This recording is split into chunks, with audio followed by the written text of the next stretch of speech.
Babacar Samb. 6h30 dans le studio sur l'ensemble du réseau synchronisé de Sud FM. Bonjour et bienvenue à la une de l'actualité. 3 décès supplémentaires en l'espace de 24 heures. Le bilan macabre s'alourdit à 33 morts. Un homme âgé de 92 ans a été emporté par le coronavirus à l'hôpital général Idrissa Pouye, ex-CTO. Pendant ce temps, la liste des malades s'allonge. 2 cas importés enregistrés à Ziguinchor. Il s'agit de 2 Mauritaniens en provenance de la Guinée-Bissau. Le virus confine les familles, les cas de meurtre se multiplient. Le sociologue Djibi Diakhaté établit la corrélation, vous l'entendrez dans nos éditions. L'actualité, c'est aussi la reprise des enseignements apprentissages qui se préparent. Fatick s'active, 10 000 masques remis au gouverneur. Le maire appuie la brigade du service d'hygiène en produits pour la désinfection des salles de classe. Sur l'international, 96 829, c'est le nombre de cas de Covid-19 recensés en Afrique. L'Afrique du Sud, le pays le plus touché. Votre rubrique, le contradictoire, reçoit ce vendredi Mamour Tall du Forum du Justiciable et l'avocat Sane Dioma Ndiaye. Le sujet du jour, mesdames et messieurs, l'assignation à résidence avec surveillance électronique, le bracelet au menu des débats. La revue de presse de Habsa Elimane Wane va compléter nos différentes éditions d'information mises en onde aujourd'hui par Alassane Wade. Le journal Wolof, c'est avec vous, El Hadji Malick Ndiaye. Assalamu alaikum. waaleykum salaam wa rahmatullahi taala wa barakatu. Babacar Samb li gën a fës ci xibaar yi fas yéene ko faram-fàccee bokk na ñett ñi ñoo xam ñàkk nañ seen bakkan loolu nag démb la doon ci wàllu wopp si di Covid-19 fi mu toll nii nag fanweeri nit ak ñett ñoo rëcc seen bakkan tëggum ki ci mujj nag démb la faatu amoon juróom-ñeent fukki at ak ñaar noonu nag wopp si coronavirus moo ko yóbbu te hôpital général Idrissa Pouye nekkoon CTO waxtu nag ñi am feebar ñu gën di yokk am na sax ñaari cas importé yoo xam ne gis nañ ko fële ca Ziguinchor mu nekk nag ñaari ñoo xam ne kat ay doomu Mauritanie lañ jógee fële ca Guinée-Bissau. virus bi nag moom moo tax bu ak lëlu gi nit ñi lu nag léeg-léeg fitna di faral di am loolu nag ki ko rotal moo di Djibi Diakhaté nekk sociologue ba tey na ñëw ak yéen tamit ci wàllu xibaar ca Fatick ak xeex ki ñu xeex wopp si di coronavirus ak masque yi nga xam ne may nañ ko toll ci rek 10 000 masques jox nañ ko gouvernance bi mairie ba nag moo ko def appui tamit service d'hygiène xeetali leen ci li nga xam ne rek moom moo jëm ci defaraat gi ñuy defaraat ak tamit raxasaat gi ñuy raxasaat lu jëm ci wàllu école yi lu jëm tamit na ñëw yéen tamit ci xibaar bi ci rek ci Afrique ci wàllu coronavirus bi nga xam ne nag laal na Afrique bu baax a baax rawatina dëkk bi nga xam ne moo nekk nag Afrique du Sud.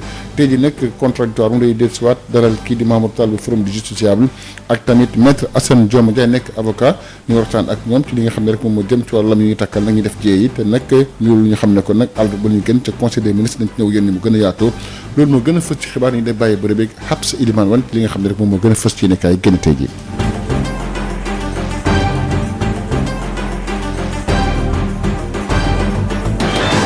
Leader incontesté de la location de voitures et du transport touristique, Sénécartour a toujours accompagné l'État du Sénégal dans sa politique de développement socio-économique. Sénécartour, une nouvelle vision du transport. Sénécartour vous offre la revue des titres à la une des quotidiens.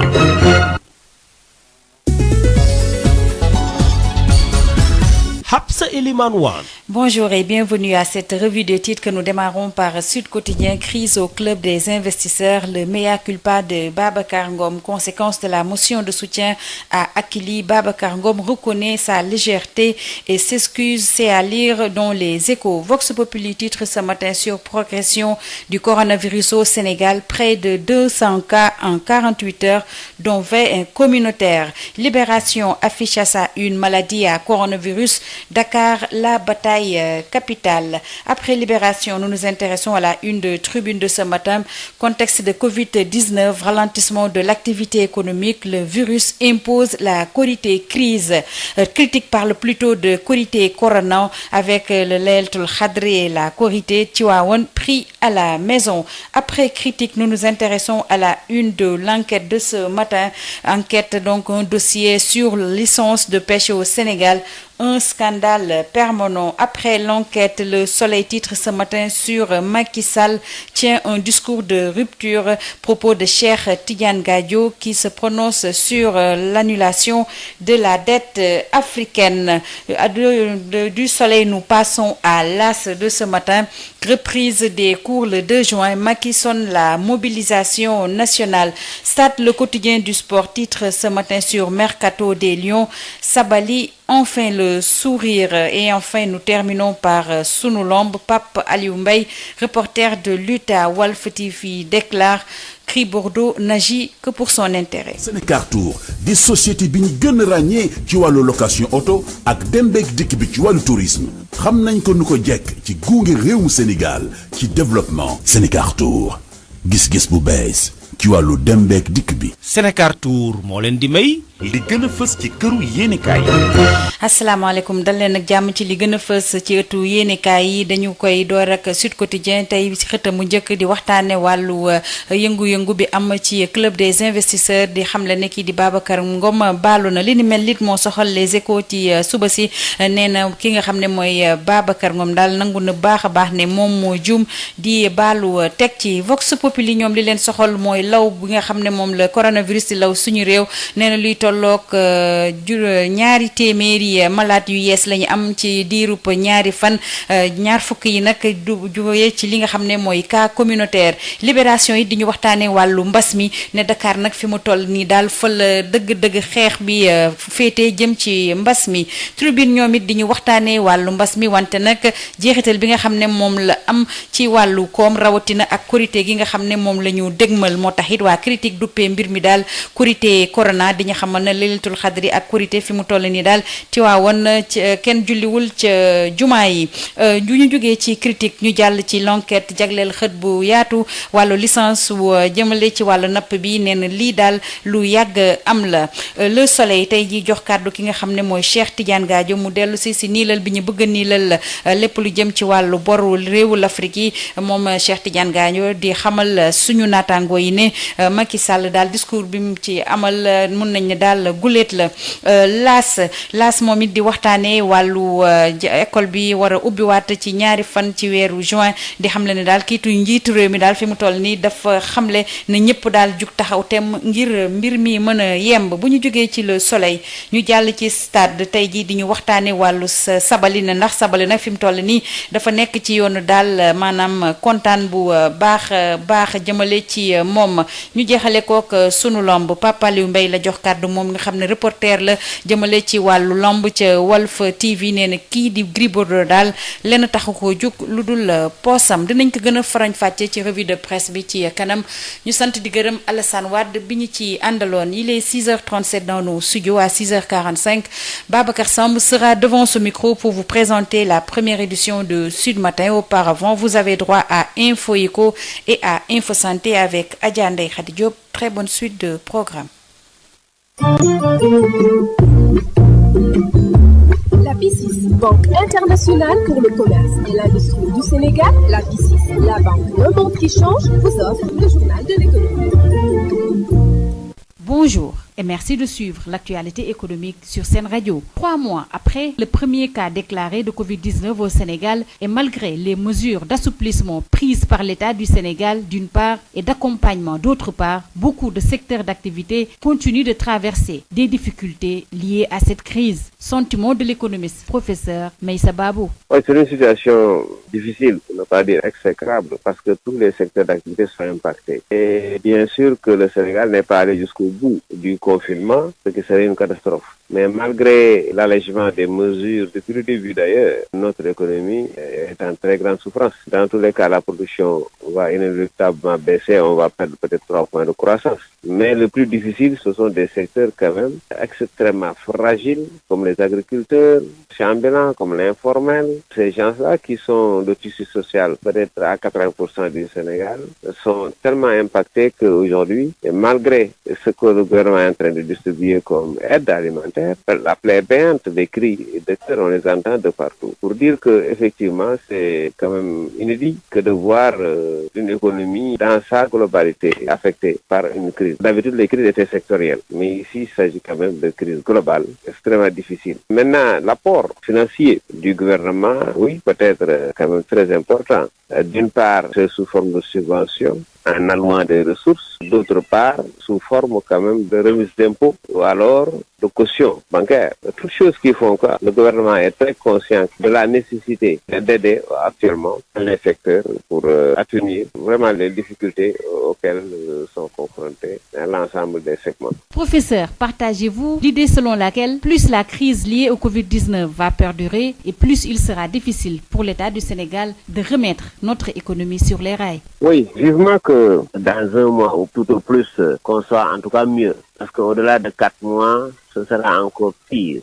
C'est vrai que les mesures d'allègement contribuent à redémarrer l'économie en douceur et à exiger de vivre avec le virus, avec quelques mesures barrières, d'accord. Mais ce sera pas dans une croissance. C'est-à-dire que donc, ce sont les gens qui auront peur d'aller dans des salons de coiffure, de fréquenter des marchés. Les gens auront peur de se déplacer trop. Cette psychose-là, tant qu'elle est là, mettra dans l'économie. Donc, même s'il y a un allègement aujourd'hui des mesures, avec l'ouverture des marchés, des loumets, etc., la psychose encore est là. Et tant qu'elle est là, effectivement, il y a tout un pan de l'économie qui sera en mal. Et donc, vivement que ça s'arrête très tôt. Sinon, d'une part, l'État n'aura pas les moyens de relever les défis d'un redémarrage économique normal et d'autre part, les entreprises n'auront pas les moyens aussi d'un fonds de roulement conséquent pour quand même redémarrer leur activité. Nous recevions l'économiste professeur Meïssa Babou. Le journal de l'économie, c'est fini. Merci de votre fidélité.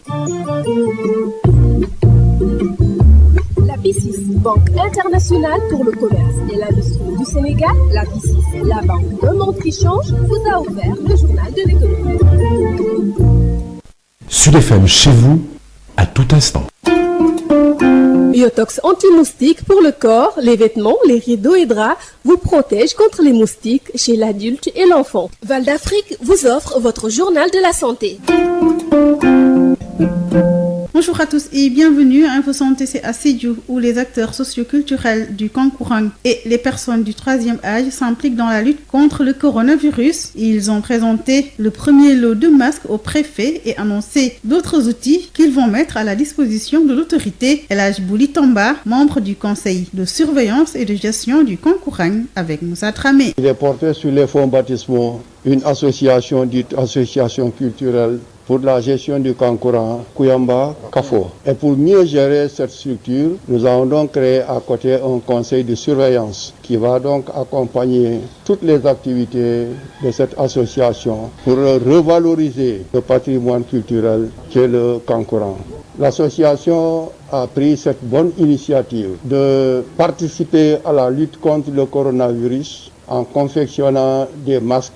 Et bien entendu, ces masques, l'association est venue les remettre au préfet du département pour un bon usage, n'est-ce pas, de cet outil qui constitue des mesures barrières en compagnie bien évidemment du président de l'association et de ses membres. Et à côté, nous avons l'adjudant-chef Danso qui est le conseiller technique en matière de gestion de Kankourang. Une remise symbolique de ces masques à monsieur le préfet. C'est un lot qui est constitué de 150 masques. C'est un premier jet. On attend encore d'autres masques que nous allons par la même procédure remettre aux autorités administratives. Le département de Sédhiou a besoin de 62 000 masques. Cette demande s'explique par la réouverture des mosquées et la reprise des cours à partir du 2 juin. Le préfet de Sédhiou, Ibrahima Fall, avec Moussa Dramé. Ce don de l'association de gestion de Kankourang au niveau de Sédhiou, accompagné des personnes du 3e âge, joue le rôle de médiateur et de régulateur dans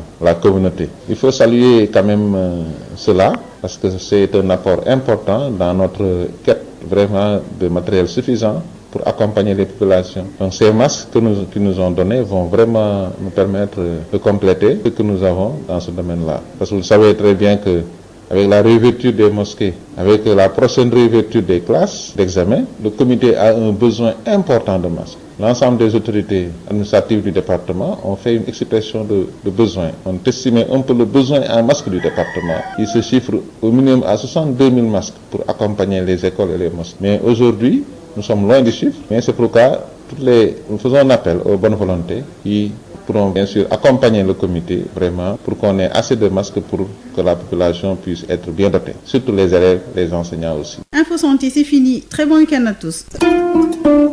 Biotox anti-moustique pour le corps, les vêtements, les rideaux et draps vous protège contre les moustiques chez l'adulte et l'enfant. Val d'Afrique vous a offert votre journal de la santé. L'info sur Sud FM Sen Radio, c'est tous les jours et en synchro avec nos stations régionales. Sud Matin, Sud Midi, Sud Soir. Économie, politique, sport, société, santé, tout y est. Analyse, décryptage, reportage. Suivez l'actualité juste et vraie au quotidien et à toute heure de la journée. Sud FM, premier sur l'info essentielle. Sud Matin, le journal. À la une de l'actualité, 3 décès supplémentaires en l'espace de 24 heures. Le bilan macabre s'alourdit à 33 morts. Un homme âgé de 92 ans a été emporté par le coronavirus à l'hôpital général Idrissa Pouye ex-CTO. Pendant ce temps, la liste des malades s'allonge. 2 cas importés enregistrés à Ziguinchor. Il s'agit de 2 Mauritaniens en provenance de la Guinée-Bissau. Le virus confine les familles. Les cas de meurtre se multiplient. Le sociologue Djibi Diakhaté établit la corrélation. Vous l'entendrez dans ce journal. L'actualité, c'est aussi la reprise des enseignements-apprentissages qui se préparent. Fatigue s'active. 10 000 masques remis au gouverneur. Le maire appuie la brigade du service d'hygiène en produits pour la désinfection des salles de classe sur l'international. 96 829, c'est le nombre de cas de Covid-19 recensés hier mercredi en Afrique. L'Afrique du Sud, le pays le plus touché. La partie technique assurée par Alsan Wad. Les détails, c'est après ceci. Sud Matin. Babacar Samb qui vous dit bonjour, bienvenue et merci de nous écouter. La Covid-19 continue de faire des ravages dans le pays. Un homme âgé de 92 ans a été emporté hier dans l'après-midi par le virus. 2 autres personnes sont décédées un peu plus tôt dans la journée d'hier. 3 morts supplémentaires en l'espace de 24 heures, ce qui porte le bilan macabre à 33 décès liés au coronavirus. La Covid-19 qui étend donc ses tentacules dans le pays. 2 cas importés à Ziguinchor. Il s'agit de 2 Mauritaniens en provenance de la Guinée-Bissau. Ces 2 personnes ont été testées positives au Covid-19. Les détails avec vous, Ben Michel Kanf. Ces 2 personnes testées positives à Ziguinchor proviennent de la Guinée-Bissau. Il s'agit d'un ressortissant mauritanien vivant à Bissau et le chauffeur qui l'accompagnait pour se faire consulter à Ziguinchor. Ils ont été mis en isolement à leur arrivée à l'hôpital par le personnel médical qui a effectué des prélèvements sur eux pour avoir le cœur net.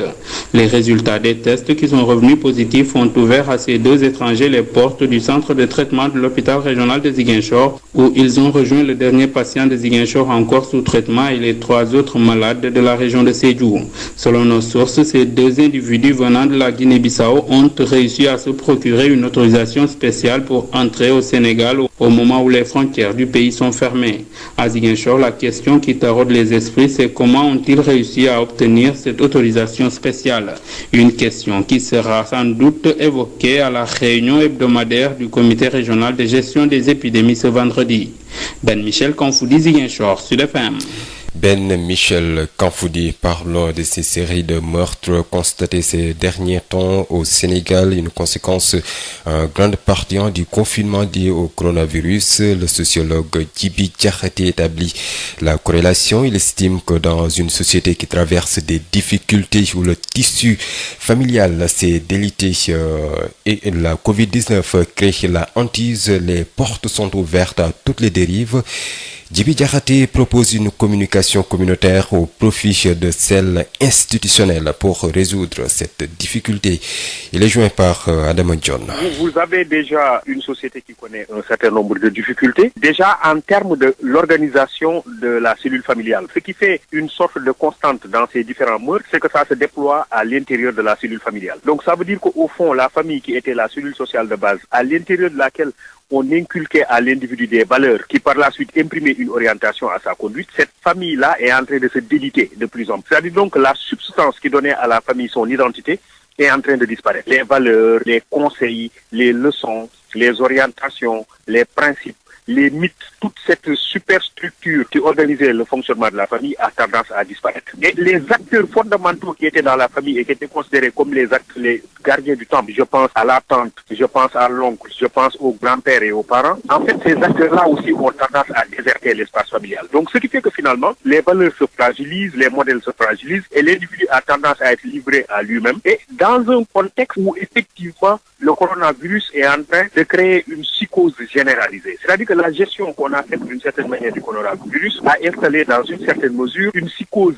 généralisée qui fait que l'individu finalement a tendance effectivement à faire exprimer une certaine bestialité qui sommeille en lui. On a vu dans certains pays un taux de suicide qui est excessivement développé parce que l'individu ne pouvait plus tenir à cette pression terrible qu'on constitue la phobie du coronavirus. Et lorsqu'on s'enferme, lorsqu'on se confine dans un espace familial où les valeurs sont parties, mais il est clair que vous allez avoir une porte ouverte à un certain nombre de difficultés. Des couples qui sont en difficulté, des disputes entre parents à l'intérieur de la cellule familiale et malheureusement qui peut atteindre des proportions très inquiétantes comme les cas de meurtre auxquels nous avons assisté dernièrement. Mais il est clair que quand les gens sont obligés d'être ensemble et que les valeurs qui sédimentaient leurs relations ont disparu, c'est clair que c'est la porte ouverte à des conflits de plus en plus aigus. Si on est ensemble et qu'il n'y a pas de conflit, c'est parce que précisément nous émargeons au même registre de valeurs. Le confinement qui met ensemble des individus qui ne sont pas côte à côte mais face à face. Il faut trouver un mécanisme d'accompagnement des familles. En fait, je crois que c'est pour cette raison que moi j'ai toujours considéré qu'il faut déplacer le centre de gravité de la communication du niveau institutionnel vers le niveau communautaire. C'est-à-dire qu'il faut faire en sorte que au niveau des quartiers, au niveau des familles, qu'il y ait possibilité de communiquer avec les gens. Il faut aussi que les organes de presse proposent quelque chose de plus digeste aussi aux gens qui sont restés dans les familles, qui sont restés confinés. Je vous rappelle qu'à Kounoune, c'est à Rufisque qu'une dame de 69 ans a été assassinée par sa belle-fille. Pour une meilleure reprise des enseignements, apprentissage le 2 juin prochain, la mairie de notre Djobas vient de doter les 45 établissements scolaires concernés de matériel sanitaire adéquat pour faciliter le respect des mesures barrières. Une crainte dissipée selon les acteurs du système éducatif qui invitent par ailleurs les parents à préparer les élèves. Babacar Ndao. Dans le Djobas, les préparatifs de la reprise des enseignements apprentissages du 2 juin se précisent. Le ministre Alioune Sarr et le maire de Noto. Les populations doivent être rassurées puisque c'est une décision qui est adossée à une démarche scientifique. Mais également, ça demande une obligation et une responsabilité de chaque citoyen et de chaque citoyenne. Cela veut dire que les gestes barrières, les mesures de distanciation sociale, distanciation physique, il faut également que les élèves les appliquent à la maison, sur la route de l'école, mais également à l'intérieur de l'école. Et je voudrais donc dire à ces élèves qui sont l'espoir du pays, qui sont l'avenir de la nation, que également il faut qu'ils fassent preuve d'une grande responsabilité. Du matériel de prévention pour les 2 lycées, les 6 collèges et les 37 établissements retenus dans le Djobas. Le personnel enseignant salue cette étape franchie grâce au conseil municipal. Alioune Lam est le proviseur du lycée de Noto. Il a porté la parole des chefs d'établissement de Noto. Monsieur le maire, pour ne rien vous cacher, la reprise des cours le 2 juin a plongé toute la communauté éducative dans le scepticisme, dans la perplexité, dans l'émoi, pour ne pas dire le désarroi. Surtout chez les chefs d'établissement, conscients qu'ils sont de l'immensité, de l'étendue de leurs responsabilités. Mais par ce geste composé de masques, de gel hydroalcoolique et de thermoflash, vous ne facilitez la chose. Je crois que nous partirons d'ici rassurés et nous aborderons la reprise des cours avec beaucoup plus de sérénité. L'implication des parents pour une rentrée normale est primordiale, d'où l'appel du maire de Noto Djobas, le ministre Alioune Sarr. Je voulais également demander à ce que cette sensibilisation se poursuive dans les salles de classe. Je crois que dans le programme qu'ils auront au début de chaque cours, il y a une trentaine de minutes ou 1 heure de temps, ils vont parler de sensibilisation contre le Covid. Et je pense que ce travail de sensibilisation aux élèves dans les salles de classe sera également utile pour que ces élèves puissent également être les relais dans les familles. Demander à ce que les élèves, une fois qu'ils rentrent à la maison, qu'ils fassent également une sensibilisation auprès de leurs amis, de leurs parents, mais également de leurs voisins. Au nom des chefs de village du Djobas, leur président Abdoulaye Thiandoum s'engage avec ses autres collègues à porter l'information auprès de la communauté. Babacar Ndao, sur FM.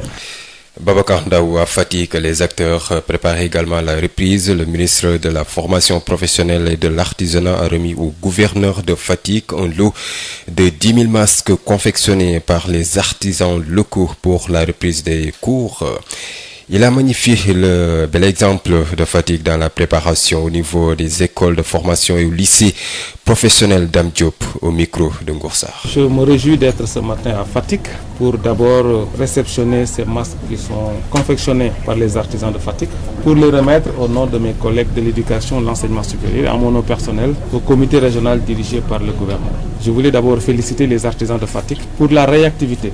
Nous avons eu un projet au ministère, accompagné par le projet PEJA, une opération de 1 million de masques sur l'ensemble du territoire sénégalais. Ce million de masques a été réparti sur l'ensemble des régions du Sénégal. Et Fatick, les artisans de Fatick, les couturiers de Fatick ont été les premiers à livrer leur commande de 30 000 masques. Je voudrais donc les féliciter, Monsieur le Président, et les encourager parce que l'État était à leur côté pendant cette période difficile de pandémie, pour leur permettre de continuer leur activité, de gagner un peu d'argent, mais aussi d'avoir la main pour faire des masques normalisés. Je pense que l'objectif est atteint.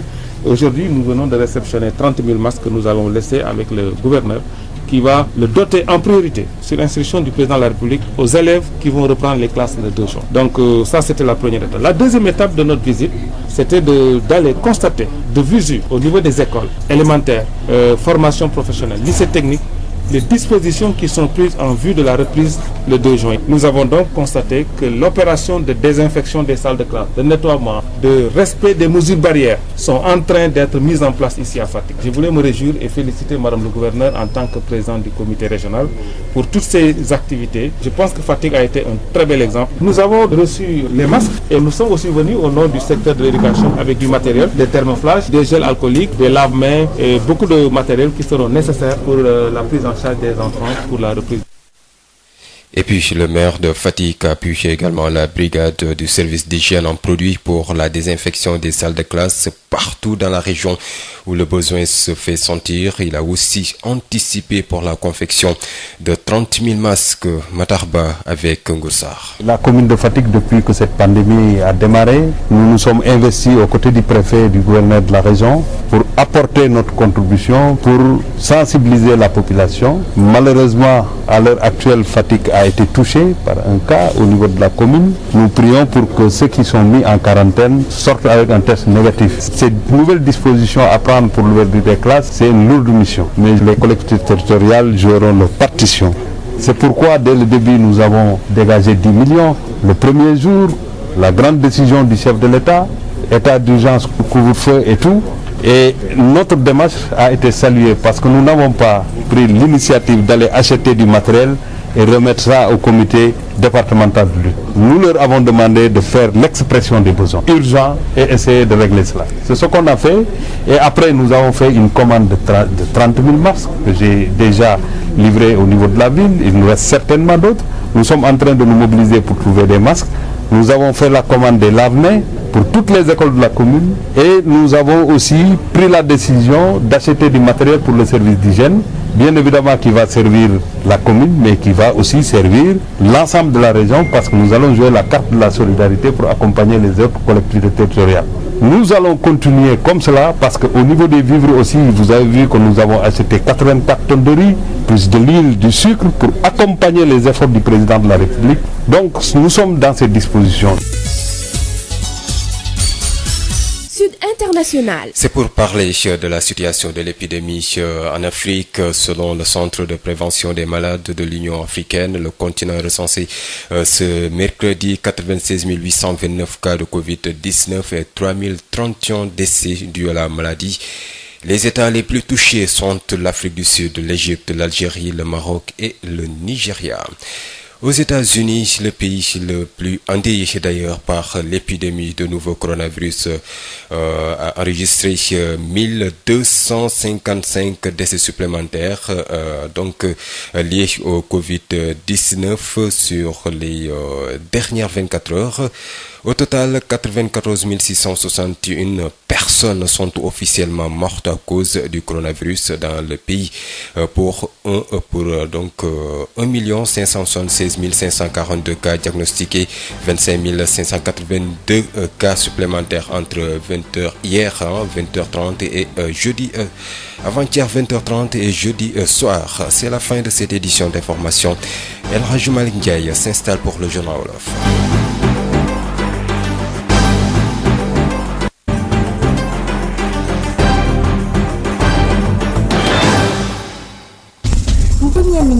Ndakaaru fekk ñun weesu nañu leen Sud FM moo leen di taaj ci xolu Sénégal lii nag mooy wute gi ci Sud FM. Sud FM seen rajo.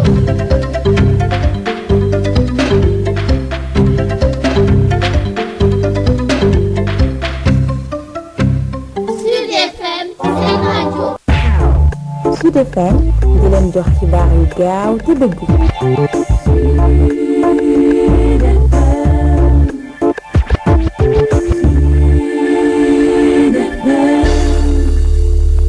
Sud FM. Il est 7 heures.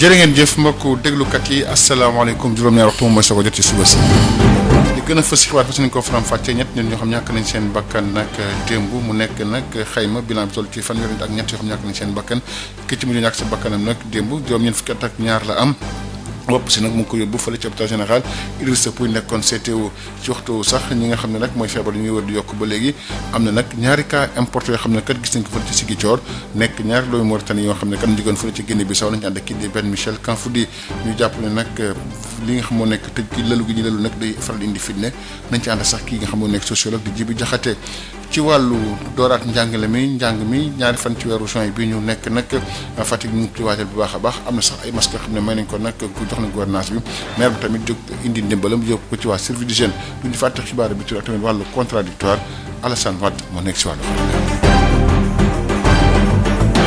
Sud FM.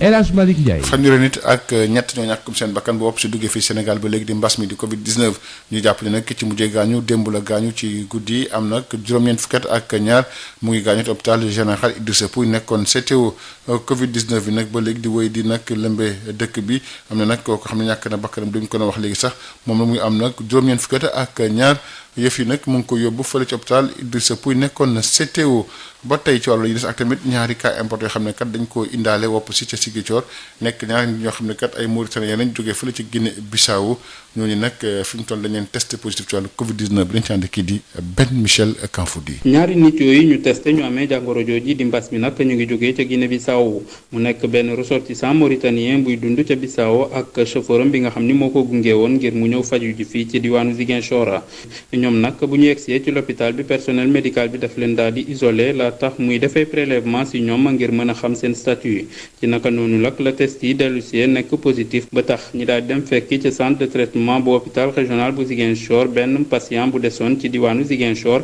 ak yenn ñett yi nga xamante ni ñu ngi jógee ca Sédhiou buñ sukkandikoo nag ci sunuy source ñaari nit yooyu nag dañoo amee woon benn autorisation spéciale ngir dugg si fii ci Sénégal waxtu wi nga xamante ni frontière réew mi dañ koo tëj laaj bi nga xamante ni moo samp nag fii ci Ziguinchor mooy ana naka la ñaari nit yooyu def ba am autorisation spéciale boobilee laaj bi ni mel nag boo moytul daañu ko teg ci table bi ci réunion hebdomadaire bi nga xamante ni comité régional de gestion des épidémies daf koy faral di amal vendredi bu nekk ki doon jokkoo ak fii ci diwaanu Ziguinchor Ben Michel Kanfoudi pour Sud FM. Ben Michel Kanfoudi ci si dañuy des ba tey ci wàllu xibaar tamit boo wopp si amee nag mas mu duggee Sénégal dañuy lalu nag maanaam def confinement tëju kenn du dem fenn ndax bañ mu tasaaroo loolu nag indi na ay jee léeg-léeg sax ay bakkan da ci faral di rot ndax ci dëkk bi dafay xaw di faral di métti leeral ak sociologue bi di Djibi Diakhaté mu indi ci ay leeral jokkoon ak Adama Ndione. li wóor mooy bu fekkee ni da nga xool pencu Sénégal ay kaawu mbër jamono yee ñu génn mais buñ koy jàngat toujours da ngay gis ne dafa am ay gëm-gëm am ay façon yar boo xam ne dafa doon tàmbali ci kër gi yoo xam ne yooyu yëpp dafa commencé di tawat ñàkk bi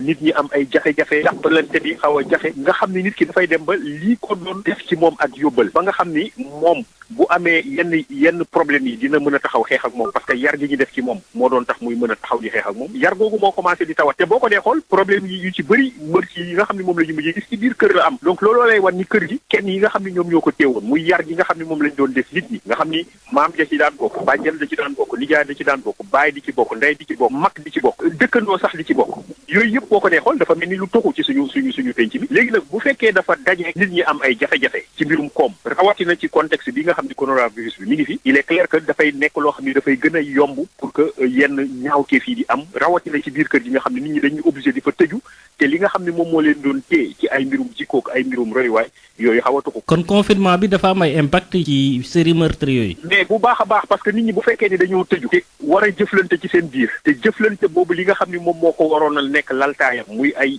jikko yu nga xam ni dañ koo def ci ñoom muy ay royuwaay yi nga xam ni dañ koo def ci moom muy ay yar da nga xam ni dañ koo def ci ñoom bu fekkee ni laytaay boobu nekk fa te ñoom ñu obligé tëju nekk ensemble il est clair que seen jëflante dafay am jafe-jafe ci wax ji dafay am jafe-jafe ci jëf ji boo ko dee xool wax yu dina gën a ñagas ci biir kër gi diggante way dencante diggante ndey ak baay diggante mag ak rak dina am ay xëccoo dina am ay xiiroo parce que nag léegi dematuñu xëy di génn di dem dañuy tëjoo nekk ci biir kër gi ay nit fu ñu ne te amul ay jikko yu rafet ay charte ay gëm-gëm yu nga xam ne moom moo laytaay seen ay jëflante foo ko fekk loolu ay jafe-jafe dafay am confinement bi dina indi jafe-jafe bu fekkee ni kër gi xaw na tawat ci jikko yi nga xam ne moom moo ko doon gunge ci li mu doon dox waaw léegi nag il faut ñu jàppale kër gi moom moo tax ma ni ci mbirum communication comme gouvernement bi moom def na liggéeyam ñu xaw a xëcc affaire bi nag wàcce ko mu jëm ci biir gox goxaat maanaam loolu dafay laaj delloowaat ci biir kër yi delloowaat ci biir quartier yi delloowaat ci biir gox goxaat yi mën a wax ak nit ñi gën a mën a jàppale kër yi parce que nag tamit dina ci ay chef de famille yoo xam ni sonn nañu trop donc lu tuuti rek boo moytul mu xaw a déborder naka la ñu mën a def ba ñooñu gunge leen boo ko dee xool suñu média yi boo ubbee guddeeg bëccëg ñi ngi lay wax ni jiw faatu na jiw yóbbu nañ ko quarantaine ñi ngi lay wax et cetera donc nit ñi gën a tiit aussi nit ñi gën a jàq nit ñi gën a jaaxle nañu xool nu ñu mën a gungee nit ñi ci ay émission yoo nga xam ni dina mën a indiwaat nit ñi ci leneen. mu nekkoon Djibi Diakhaté ba tey ci wàllu xibaar yi sax tamit bu ñu def ba jàppale jàngkat yi apprentissage loolu nag te war a doon njàng mi ñaari fan ci weeru juin bii ñu dëgmal si ni maire bu Notto Gouye Diamaas nag moom jox na lu toll ci rek ñeent fukki école yi ak juróomi nekk foofu noonu lu jëm nag ci ay xeetu jumtuwaay ci wàllu pàcc gi ni mel ci jëmal leen ngir rek fexe nag ba njàng mi dalaat ñaari fan ci weeru juin bi ñu dëgmal si dañ ci ànd kii di Babacar Ndaw kilifa yu Notto Diobass jël seen ay matuwaay ngir xeex mbas mi di Covid 19 jaraaf bu commune bi le ministre Alioune Sarr naam ne gisuguñu benn cas waaye lu bi l'école ñaari fan ci weeru juin bi jël nañu matuwaay yëpp. li may waxaat xale yi rek mooy njàng xam-xam mooy gànnaayu ndaw kon bu ñu sàggane suñu jàng di dalal xelu waajur yi ne leen lii nga xam ne gouvernement bi jël na ko muy ñu tàmbalee ubbi école yi nga xam ne ñooy def examen le 2 juin dafa tënku ci xelal ba nga xam ne suñu waa kër docteur yi nekk ci Sénégal moom la ñu xelal gouvernement du Sénégal ndax damay fàttali rek ne dogal bu gouvernement bi jël mu jiitu ci njiitu réew mi dafa tënku ci li waa kër docteur santaane. matériel yooyu soxal ñaari lycée yu Sange ak bu Diobass ak bu Notto juróom benn collège yu fa ne ak fanweer école élémentaire ak juróom-ñaar ak personnel jàngalekat yi rafetlu lu nu mel ne tey ji naam amoon nañu njàqare waaye jàpp nañ ne li ab jéego buy dalal seen xel la Alioune Lam mooy proviseur bu lycée bu Notto wax ci turu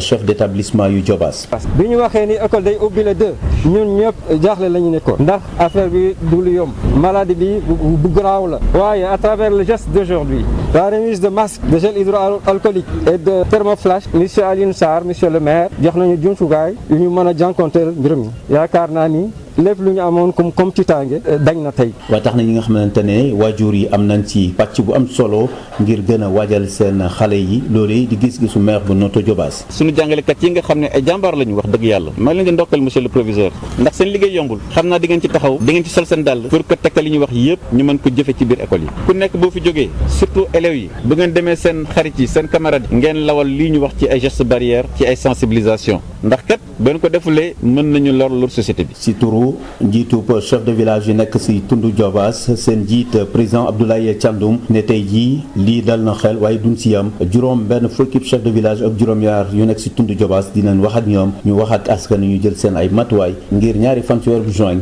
xale yi mën a jàngi si jàmm ak salaam Babacar Ndaw Thiès Sud FM. Babacar Ndaw ministre bi ñu dénk wàllu formation professionnelle ak tamit artisanat moom jox na gouverneur Fatick nag lu toll ci rek 10 000 masques yoo xam ne nag ñu nekk ci Fatick artisan locaux ñoom ñoo ko def ngir rek fexe ba yombal njàng mi war a dooraat ñaari fan ci weeru juin bi ñu nekk ñu déglu ministre Dame Diop mi ni ci ay leeral ci micro Ngour Sarr.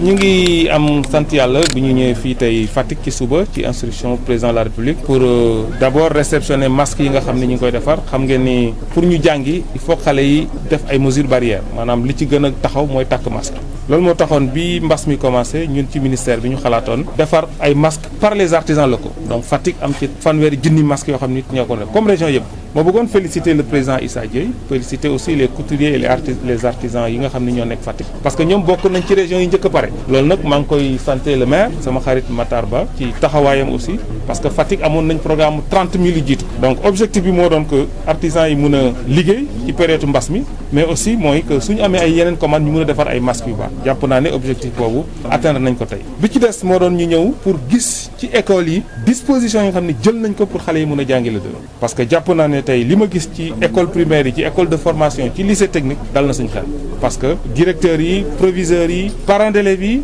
jàngalekat yi ñoom ñëpp ñu ngi waxtaan jël nañ disposition yi tey jàpp naa ne Fatick bu ñu doon gannaaw suba lay njàngi ñoom pare nañ donc loolu nag lañ bëgg Sénégal yëpp xam ne tey mënuñu am luxe bañ am année blanche wala année invalide loolu moo tax président jox ñu instruction pour que ñu taxaw ci wetu collectivité locale ci wetu collectivité territoriale taxaw ci wetu administration territoriale yi pour que disposition yëpp mën a am moo tax ñu indi une partie du matériel bi nga xam ni moom la école yi di soxla fii ci Fatick ma dalal xelu waajur yi ak xelu ndongo yi tey disposition yi nga xam ni jël nañ ko war na tax ñu mën a jàngi le 2 juin sans problème.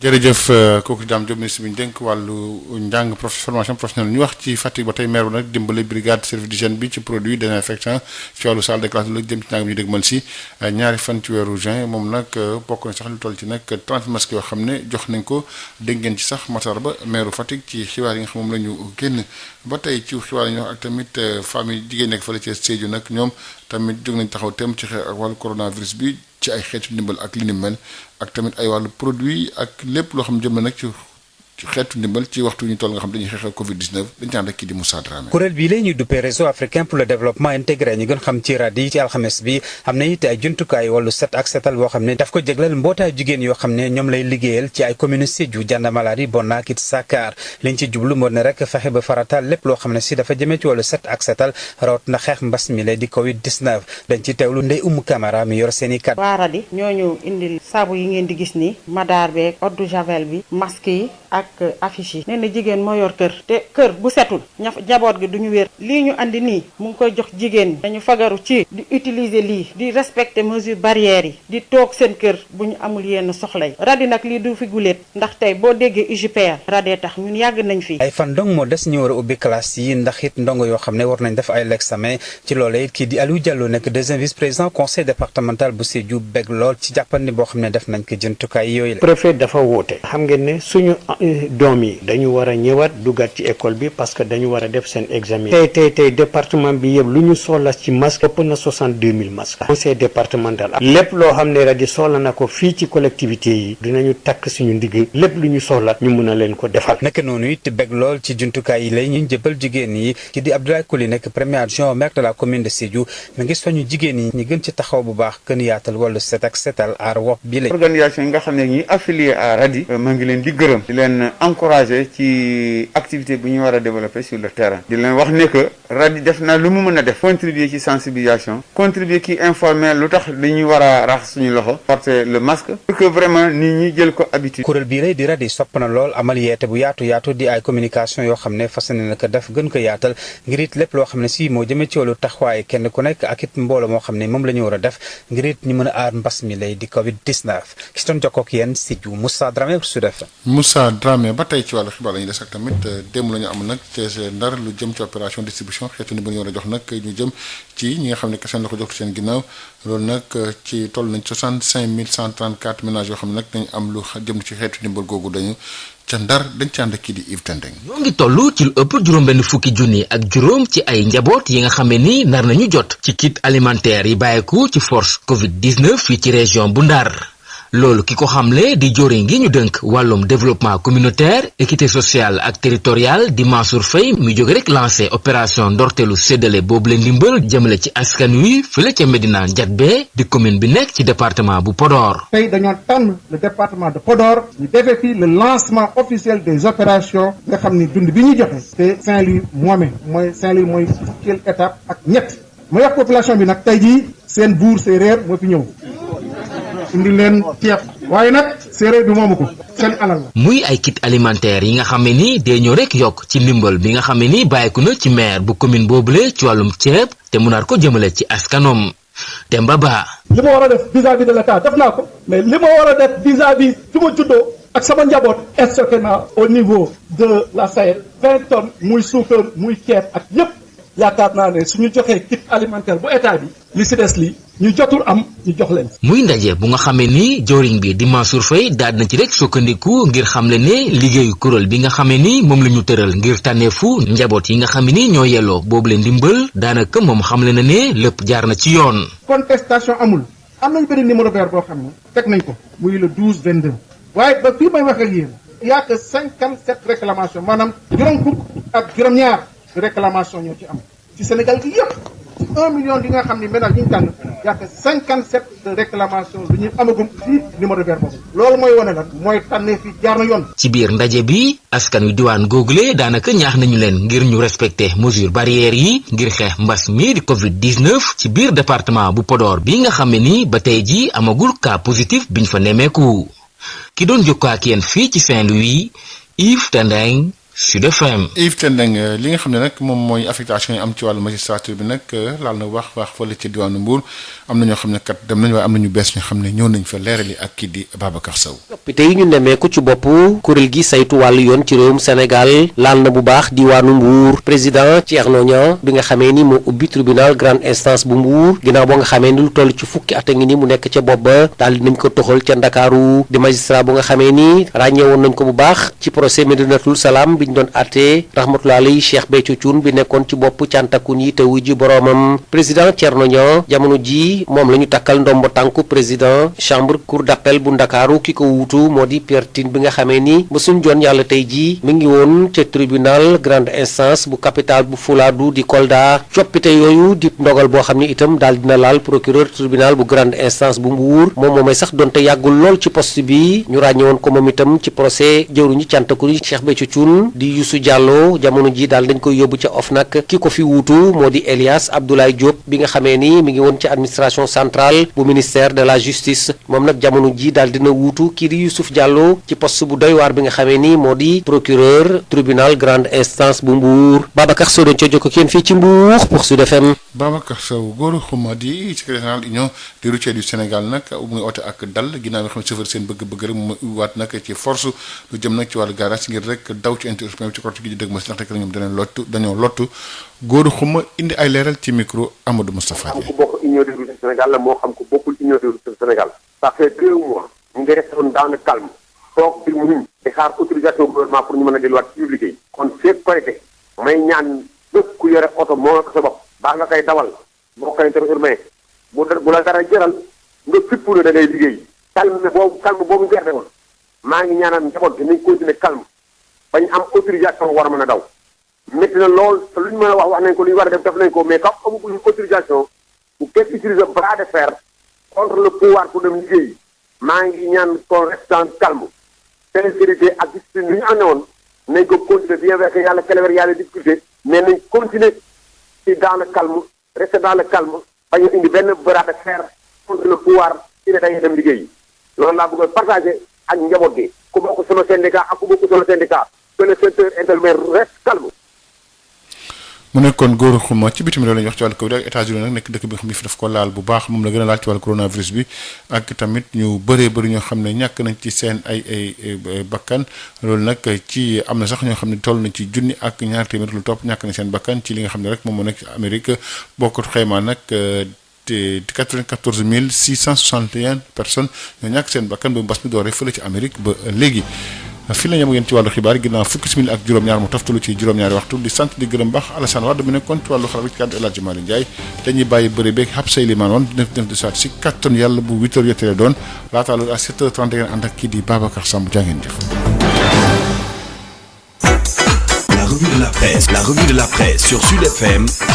ba ñeenti waxtu ci ngoon ñett marché yi danañ leen ubbi juróom-benn fan ci ay bés yu nekk di tëj benn fan ñeent luuma yi dinañu ko ubbi ci biir département bu ne waaye kenn du génn sa département juróom jàkka yi jumaa yi jàngu yi dinañu mën a ubbi ci anam yu méngoo ak ni ñuy xeexee mbas mi ci l'école yi classe yi def examen di CM2 troisième ak terminal danañu ubbiwaat ñaari fan ci weeru juin. kon monsieur Macky Sall lañ doon tere yëpp muy marché yi bëri raj-raj loo école yi nga xam ne ay ndongo yu bëri ñoom ñoo fay nekk jàkka yi ñu tëjoon ngir bañ dajaloo bi loolu yëpp amatul Ousmane Sonko ban jàngat nga am ci wàll gi ni mel. lii am échec bu kenn muy président Macky Sall. déet waay da nga bëgg wax kon ni njiitu réew mi dafa lajj ci xeex bi. fiasco total moo am fi ñu gérer crise bi. ndax amul lu mu doon justifier ñu jël décision bi.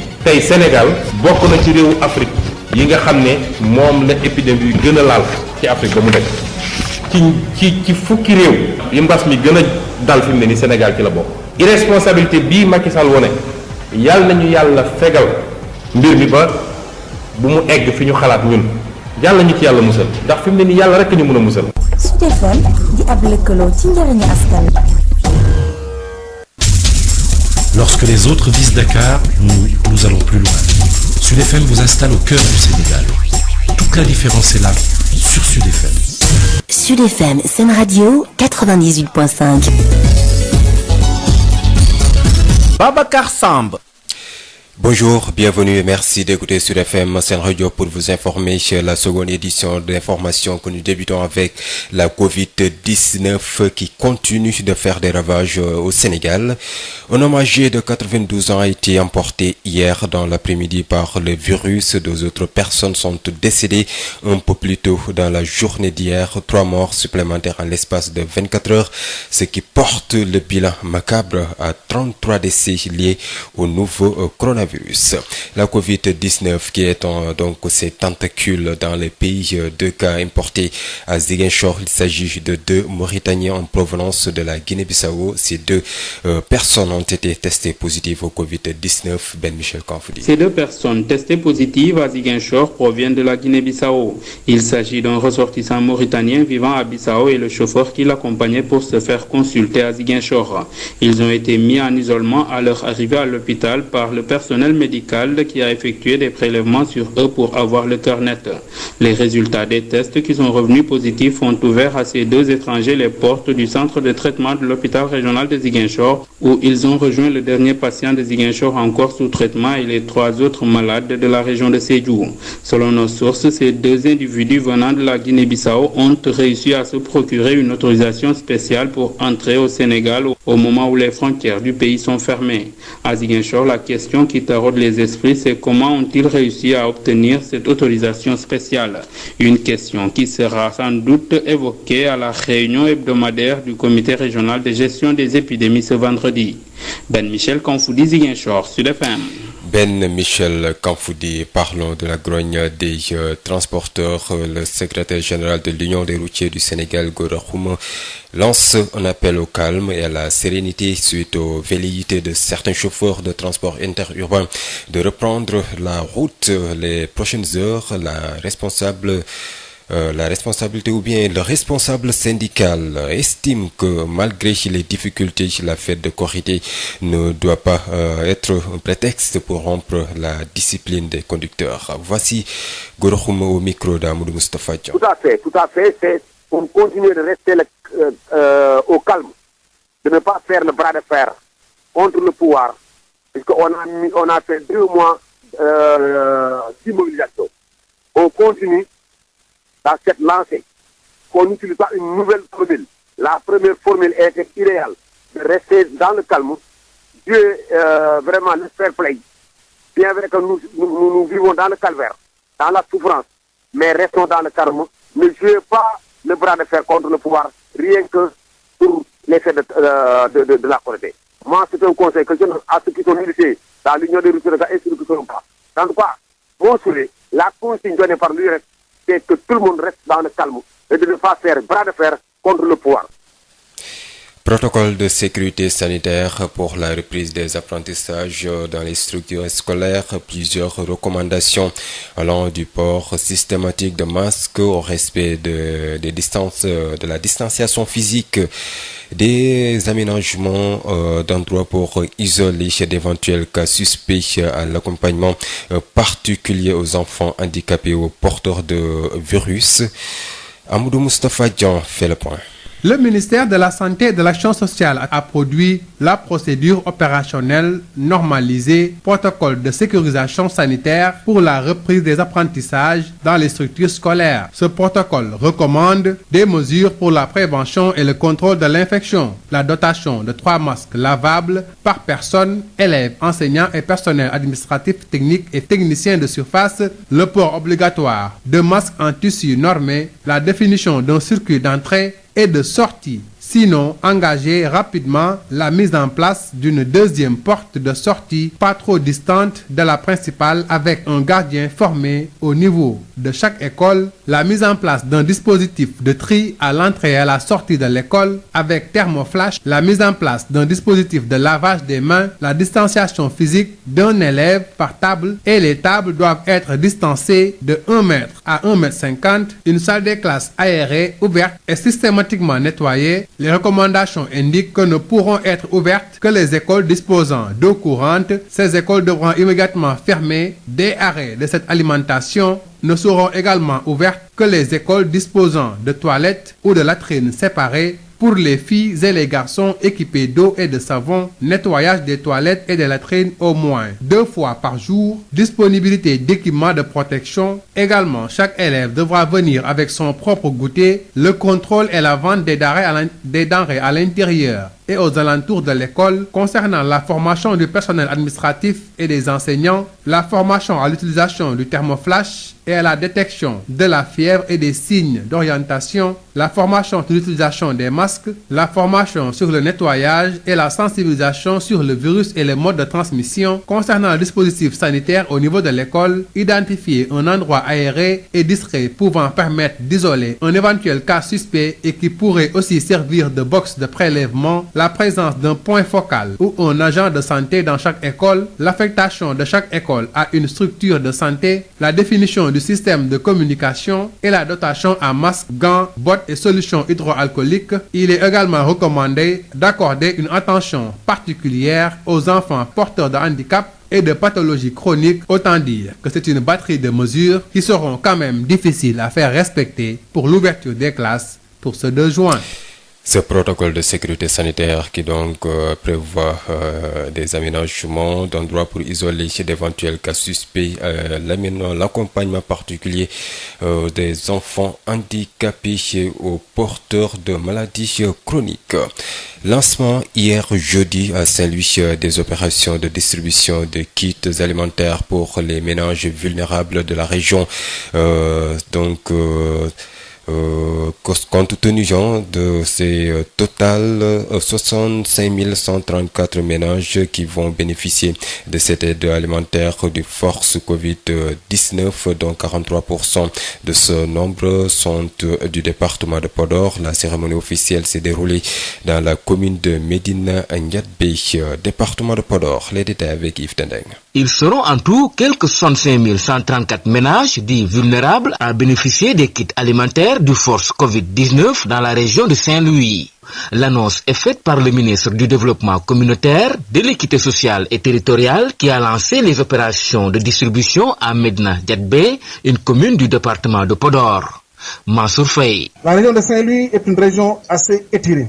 Le dernier village du département de Podor est à peu près à 350 km de Saint-Louis. C'est une région assez grande, avec du côté Djeri, le côté Tandemayo et même au niveau donc de l'île Amorphée. C'est pour dire que concernant la quote-part de la région de Saint-Louis, environ 65 134 ménages précisément, le département de Podor renferme environ 43% des ménages de la région. Des kits alimentaires auxquels s'ajouteront ainsi les stocks en denrées alimentaires contribués par le maire de cette commune de Médina Ndiadbé, en l'occurrence Dembaba. Cette importante action a été menée après la participation de mes entreprises à la force Covid-19 dès son lancement pour un montant de 10 500 000. Et une autre contribution personnellement en denrées alimentaires déjà stockées pour une valeur de 12 millions. Et le ministre Mansour Faye d'insister également sur la transparence dans laquelle le processus de ciblage des ménages s'est effectué depuis le début de ces opérations de distribution des kits alimentaires. Nous avions mis à la disposition des populations un numéro vert, le 1222. Et à ce jour, seulement 57 réclamations ont été notées à l'échelle nationale. Cela voudrait dire que le processus s'est déroulé parfaitement dans les règles de l'art. Une cérémonie lors de laquelle les populations ont été invitées à respecter les mesures barrières pour faire face à cette pandémie de Covid-19 dans ce département de Podor qui jusqu'ici n'a pas encore enregistré de cas positifs. Saint-Louis, Yves Tendeng, Sud FM. Les femmes de Sédhiou, membres du réseau africain pour le développement intégré, radient aux avant-postes du combat contre le nouveau coronavirus. Des groupements de 4 collectivités territoriales du département sont dotés de kits d'hygiène pour renforcer les mesures barrières. Ces produits et équipements de protection qui sont très attendus dans ce contexte de reprise des cours. Moussa Dramé. Le réseau africain pour le développement intégré RADI a remis ce jeudi des kits d'hygiène aux groupements de femmes qui lui sont affiliés et opérant dans les communes de Sédhiou, Dianamalari, Bona et Sakar. L'objectif est de promouvoir les gestes barrières contre toute contamination au nouveau coronavirus. Madame Sira Traoré est la porte-parole du jour. Cette aide vient à son heure. 800 masques, 210 cartons de kits d'hygiène, dont de l'eau de javel, du savon liquide et du savon. Le RADI, comme on le connaît, il est là à côté des femmes contre la violence basée sur le genre. Et comme on sait, quand il y a maladie, c'est la couche la plus vulnérable, ce sont les femmes et les enfants. Il y a un besoin réel, surtout en masse, parce que bientôt l'ouverture des classes. À quelques jours de la réouverture des classes aux candidats des différents examens scolaires, Aliou Diallo, le deuxième vice-président du conseil départemental de Sédhiou, ne peut qu'exprimer satisfaction et reconnaissance. Nous avons participé hier au CDD de la réouverture des classes. Le besoin du département est estimé à plus de 62 000 masques. Le geste de RADI, c'est un geste noble. Le conseil départemental et l'ensemble des éléments du conseil ne ménageront aucun effort pour que RADI, dans le cadre de ses activités et de ses actions dans le département, soit toujours poursuivi. Tout aussi satisfait de ce geste du réseau africain pour le développement intégré, le RADI, le premier adjoint au maire de la commune de Sédhiou, Abdoulaye Koli, exhorte ces femmes à s'investir davantage dans la prévention. Rappeler les différentes représentantes des associations affiliées, cette RADI a amené des moyens, mais eux aussi, leur petite énergie qu'ils mettront à contribution pour sensibiliser, pour informer, promouvoir le lavage des mains, le port du masque, c'est choses qui ne demandent pas un financement de leur part, mais une volonté. Le RADI compte également organiser des activités de communication de masse pour sensibiliser les populations sur le respect des consignes de sécurité sanitaire individuelle et collective contre la COVID-19. Moussa Dramé, Sédhiou, Sud FM. Le contradictoire. Le contradictoire, c'est votre nouvelle rubrique que vous propose Sud FM Sen Radio. Les lundis et vendredis, tous les sujets à controverse seront débattus dans le contradictoire. Un sujet, 2 invités pour un regard croisé. Le contradictoire, c'est tous les lundis et vendredis sur Sud FM Sen Radio. Assignation à résidence avec surveillance électronique. Le Sénégal adopte la réforme pour désengorger les maisons d'arrêt et de correction, mais cette alternative à la détention provisoire divise les acteurs. Le Forum du justiciable approuve et balaye d'un revers de la main les objections techniques. L'État a les moyens de la mise en œuvre, selon Mamourtal du Forum du justiciable. Il répond ici à Isseignan. Mamourtal, bonjour. Bonjour, Issa. Vous êtes membre du Forum du justiciable. Le président Macky Sall a adopté un projet de loi introduisant l'assignation à résidence avec surveillance électronique. Comment est-ce que vous appréciez cette réforme? Nous, vraiment, du Forum du justiciable, depuis pratiquement 2 ans, nous menons un plaidoyer dans ce temps pour désengorger les prisons. Lorsque la question nous a été posée, nous avions donné comme solution les peines alternative de liberté. Cette réforme vient à son heure parce que nous pensons effectivement qu'avec l'avancée technologique, qu'il est possible de pouvoir faire ce système avec la modification de la loi. Et vous pensez que le Sénégal a déjà mis en place les conditions, les préalables pour mener à terme cette réforme? Est-ce que les conditions sont réunies selon vous? Pour réunir les conditions, il suffit juste d'avoir de la volonté politique. Si le gouvernement a cette volonté-là, moi je pense qu'il est vraiment possible de réunir les conditions. Parce que à l'heure actuelle, nous sommes en 2020 ici. La technologie a tellement avancé maintenant que la dernière fois, le président de la République disait que le modèle de la visioconférence était une innovation. Alors que ce modèle-là existait depuis longtemps. Mais c'est seulement le problème de la pandémie mondiale qui l'a fait comprendre qu'il était possible d'utiliser ces nouvelles technologies. Je pense que si l'État du Sénégal a pu mettre des milliards dans une forêt qui est à Diamniadio avec de la boue pratiquement partout sur la terre, donc je pense que si ce gouvernement-là a la volonté, donc ces moyens-là peuvent être réunis. Et l'autre bénéfice de cette réforme, c'est que ça va permettre de désengorger nos prix. Donc au Sénégal, on a l'habitude de dire que nos gouvernants ne veulent pas construire des prisons, alors que les prisons sont surpeuplées. Maintenant, le fait d'utiliser de faire une réforme pour permettre d'assigner à résidence certaines personnes, c'est une bonne solution pour désengorger les prisons à terme. Certains acteurs de la justice estiment qu'il y a déjà des alternatives en place dans le code de procédure pénale. Pourquoi cette nouvelle réforme alors que ces alternatives ne sont pas mises en œuvre? Je suis d'accord avec ça, du moment qu'il y a des possibilités qui sont là. Mais moi, je pense que la loi va permettre au moins de faire avancer les choses. Parce que si la loi existe réellement, donc les professionnels de la justice, ils vont avoir recours à cette loi. Donc, je pense maintenant, le problème qui se pose au Sénégal, c'est qu'on est champion dans la réglementation. On écrit des lois qui sont extraordinaires, mais on les applique pas. Nous, comme on est dans le cadre des droits de l'homme, donc c'est à nous aussi d'utiliser ces mécanismes-là et de les mettre au grand jour pour pousser l'État à vraiment appliquer ces mesures-là pour le bien de la population sénégalaise. Parce que la liberté est fondamentale et sacrée. Maintenant, si on prive quelqu'un de sa liberté d'aller et de venir, toutes les autres libertés qui sont attachées à sa personne devraient être respectées. Et nous pensons également que si nous utilisons ces réformes-là, l'État pourrait vraiment respecter ces mesures-là pour les populations qui sont incarcérées. Mamourtal, je vous remercie. Merci. Je rappelle que vous êtes membre du Forum du Justiciable. Le contradictoire. Et puis, la Ligue sénégalaise des droits humains émet de nombreuses réserves. Selon Maître Assane Dioma Ndiaye, les conditions ne sont pas réunies dans le code pénal. D'autres alternatives existent déjà, mais ne sont jamais appliquées. Maître Assane Dioma Ndiaye avec Seigneur. Maître Assane Dioma Ndiaye, bonjour. Bonjour. Vous êtes le président de la Ligue sénégalaise des droits humains. Le président Macky Sall a adopté le projet de loi introduisant l'assignation à résidence avec surveillance électronique. Est-ce une véritable alternative à la détention provisoire? Oui, c'est peut-être là où nous avons des appréhensions. Certes, il faut l'envisager. C'est une modalité qui peut évidemment aider à régler d'une certaine façon le problème de l'engorgement des prisons, mais également à limiter autant que possible les longues détentions provisoires, mais surtout à préserver la présomption d'innocence. Parce qu'en principe, la détention ne doit pas être systématique. Et d'ailleurs, cela est bien écrit dans notre droit positif où il est dit que la détention est l'exception et la liberté, le principe en matière de procédure pénale au Sénégal. Malheureusement, nous avons constaté que de par la pratique, c'est la détention qui est le principe et la liberté l'exception. Donc, il est important aujourd'hui de corriger cette impair qui fait que notre système procédural est biaisé au Sénégal.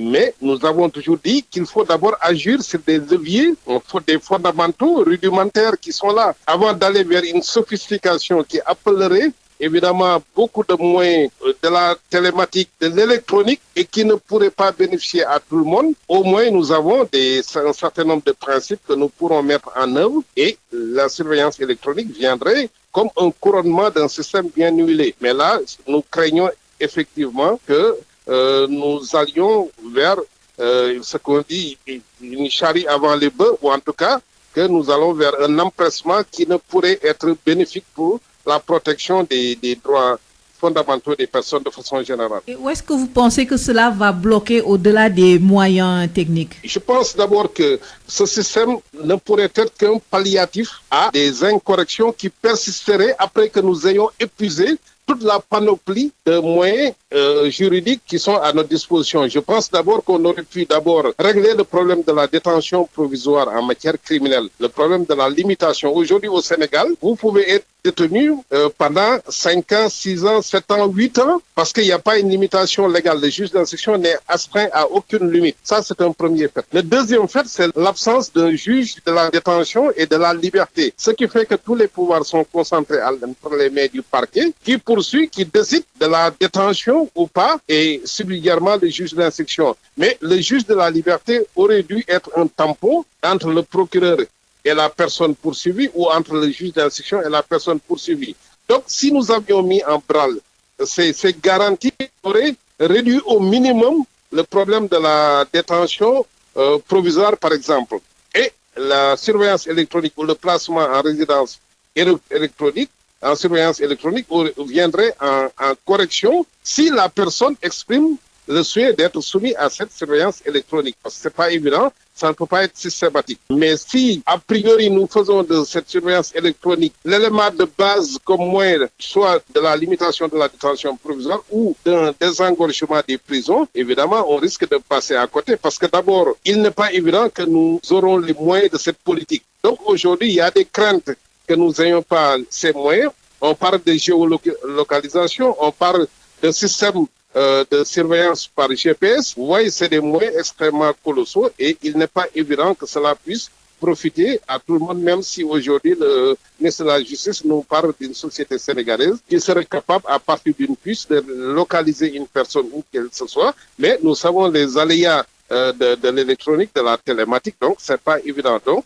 nous aurions souhaité que ceci, en tout cas cette réforme, cette surveillance électronique, vienne simplement comme un palliatif suite à un système bien huilé, bien encadré. Et aussi, il faut rappeler que dans notre code de procédure pénale, nous avons déjà des peines alternatives en cas de condamnation. Vous avez des placements dans les entreprises, dans les sociétés publiques, au niveau des mairies, pour les peines inférieures à 6 mois, pour des travaux d'intérêt général. Tout ça, ça existe déjà.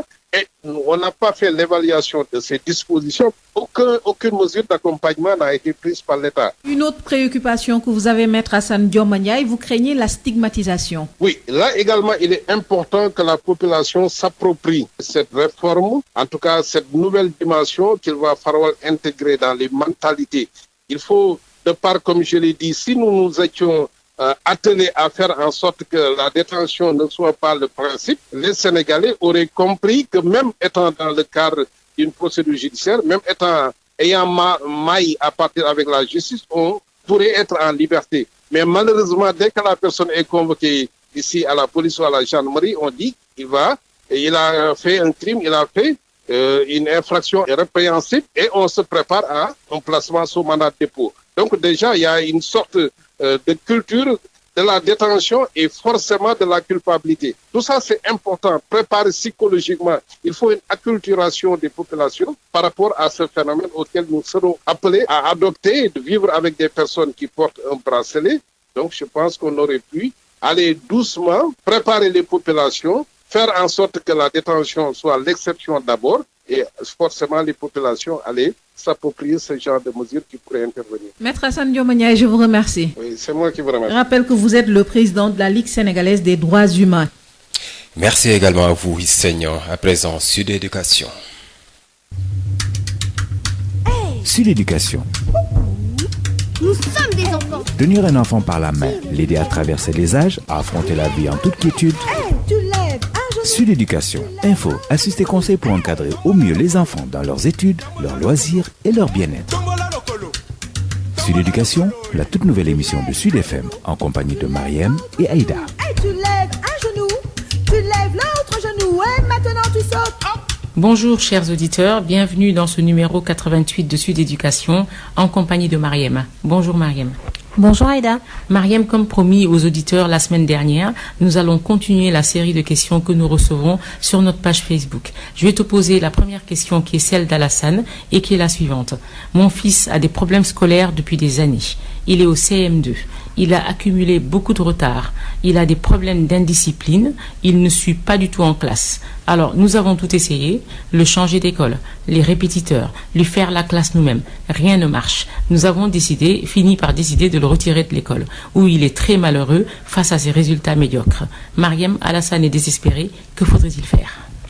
Alors, merci Alassane pour cette question envoyée sur notre page Facebook Sud Éducation. D'abord, je comprends le désespoir de Alassane parce que un élève, un enfant qui est en échec scolaire, c'est toujours extrêmement difficile à gérer pour les parents. Il y a plusieurs raisons évidemment à l'échec scolaire. Ça, j'en ai parlé plusieurs fois dans d'autres émissions, donc je vais essayer de résumer ça. La première raison pourrait être simplement que l'élève ne se sent pas bien dans l'école dans laquelle il se trouve ou dans la classe dans laquelle il se trouve. Et ça, peut-être que ce n'est pas forcément le cas du fils d'Alassane, puisqu'il a changé d'école et donc les conditions ont été changées. Donc peut-être que si à chaque fois il répète le même schéma, eh bien ça veut dire que la solution est ailleurs. L'autre possibilité serait que tout simplement il s'agit, comme je l'ai souvent dit, d'un inadapté scolaire. Et moi j'ai plutôt l'impression que c'est le cas du fils d'Alassane. Alors qu'est-ce qu'un inadapté scolaire? C'est-à-dire qu'il y a des enfants, ils ne sont pas très nombreux parmi les enfants, c'est une petite minorité, mais il y a des enfants qui ne s'adaptent pas du tout à l'école, qui ne s'adaptent pas au code de l'école, qui peuvent apprendre, qui ont des capacités intellectuelles tout à fait normales, mais qui n'ont pas du tout la capacité d'apprendre dans les conditions que leur offre l'école, c'est-à-dire un professeur, l'obligation de répondre à des règles, l'obligation d'apprendre des leçons, de faire des devoirs. Ça ne leur convient pas. Ils ont besoin d'apprendre autrement et ils ont besoin qu'on les prenne en charge de manière différente que les autres élèves. Donc dans ces conditions, effectivement, ça peut paraître radical de retirer son enfant de l'école. Mais souvenez-vous, il y a quelques mois, j'avais fait une émission où on disait, Aïda justement, que quand on en arrive à un point où un enfant est en souffrance à l'école, et c'est ce que décrit Alassane, eh bien effectivement, il faut aller jusqu'au point de le retirer. Alors évidemment, ce n'est pas dans tous les pays qu'on peut se permettre de retirer son enfant de l'école. Ici au Sénégal, l'école n'est pas obligatoire en réalité, donc ce qui signifie en fait qu'on peut se permettre quand même de retirer un enfant de l'école, légalement parlant, mais il faut, et là je parle sur un plan éducatif, il faut évidemment avoir une offre de substitution pour cet enfant. On va pas simplement le laisser à la maison. Exactement. Donc il faut, plusieurs choses sont possibles. Il existe des institutions qui prennent en charge des enfants qui sont comme ça. Alors ici au Sénégal, je ne suis pas assez renseignée pour savoir lesquelles, mais cela vaut la peine de chercher. Mais il y a également sur Internet énormément de ressources qui permettent à des parents qui ont des enfants justement particuliers, qui sont des inadaptés scolaires, eh bien de faire l'école à la maison pour ces enfants-là. À ce moment-là, on peut rattraper le système scolaire en faisant passer à l'enfant les examens. Donc ça veut dire qu'il peut très bien, à un moment donné, lorsque les parents le jugent prêt à le faire, passer le brevet, ensuite passer le bac. Mais simplement, il ne sera pas préparé à l'école, il sera préparé à la maison. Donc là, les parents peuvent mobiliser plusieurs intervenants qui vont venir peut-être donner des cours de sciences, des cours de français, des cours d'histoire-géographie, etc.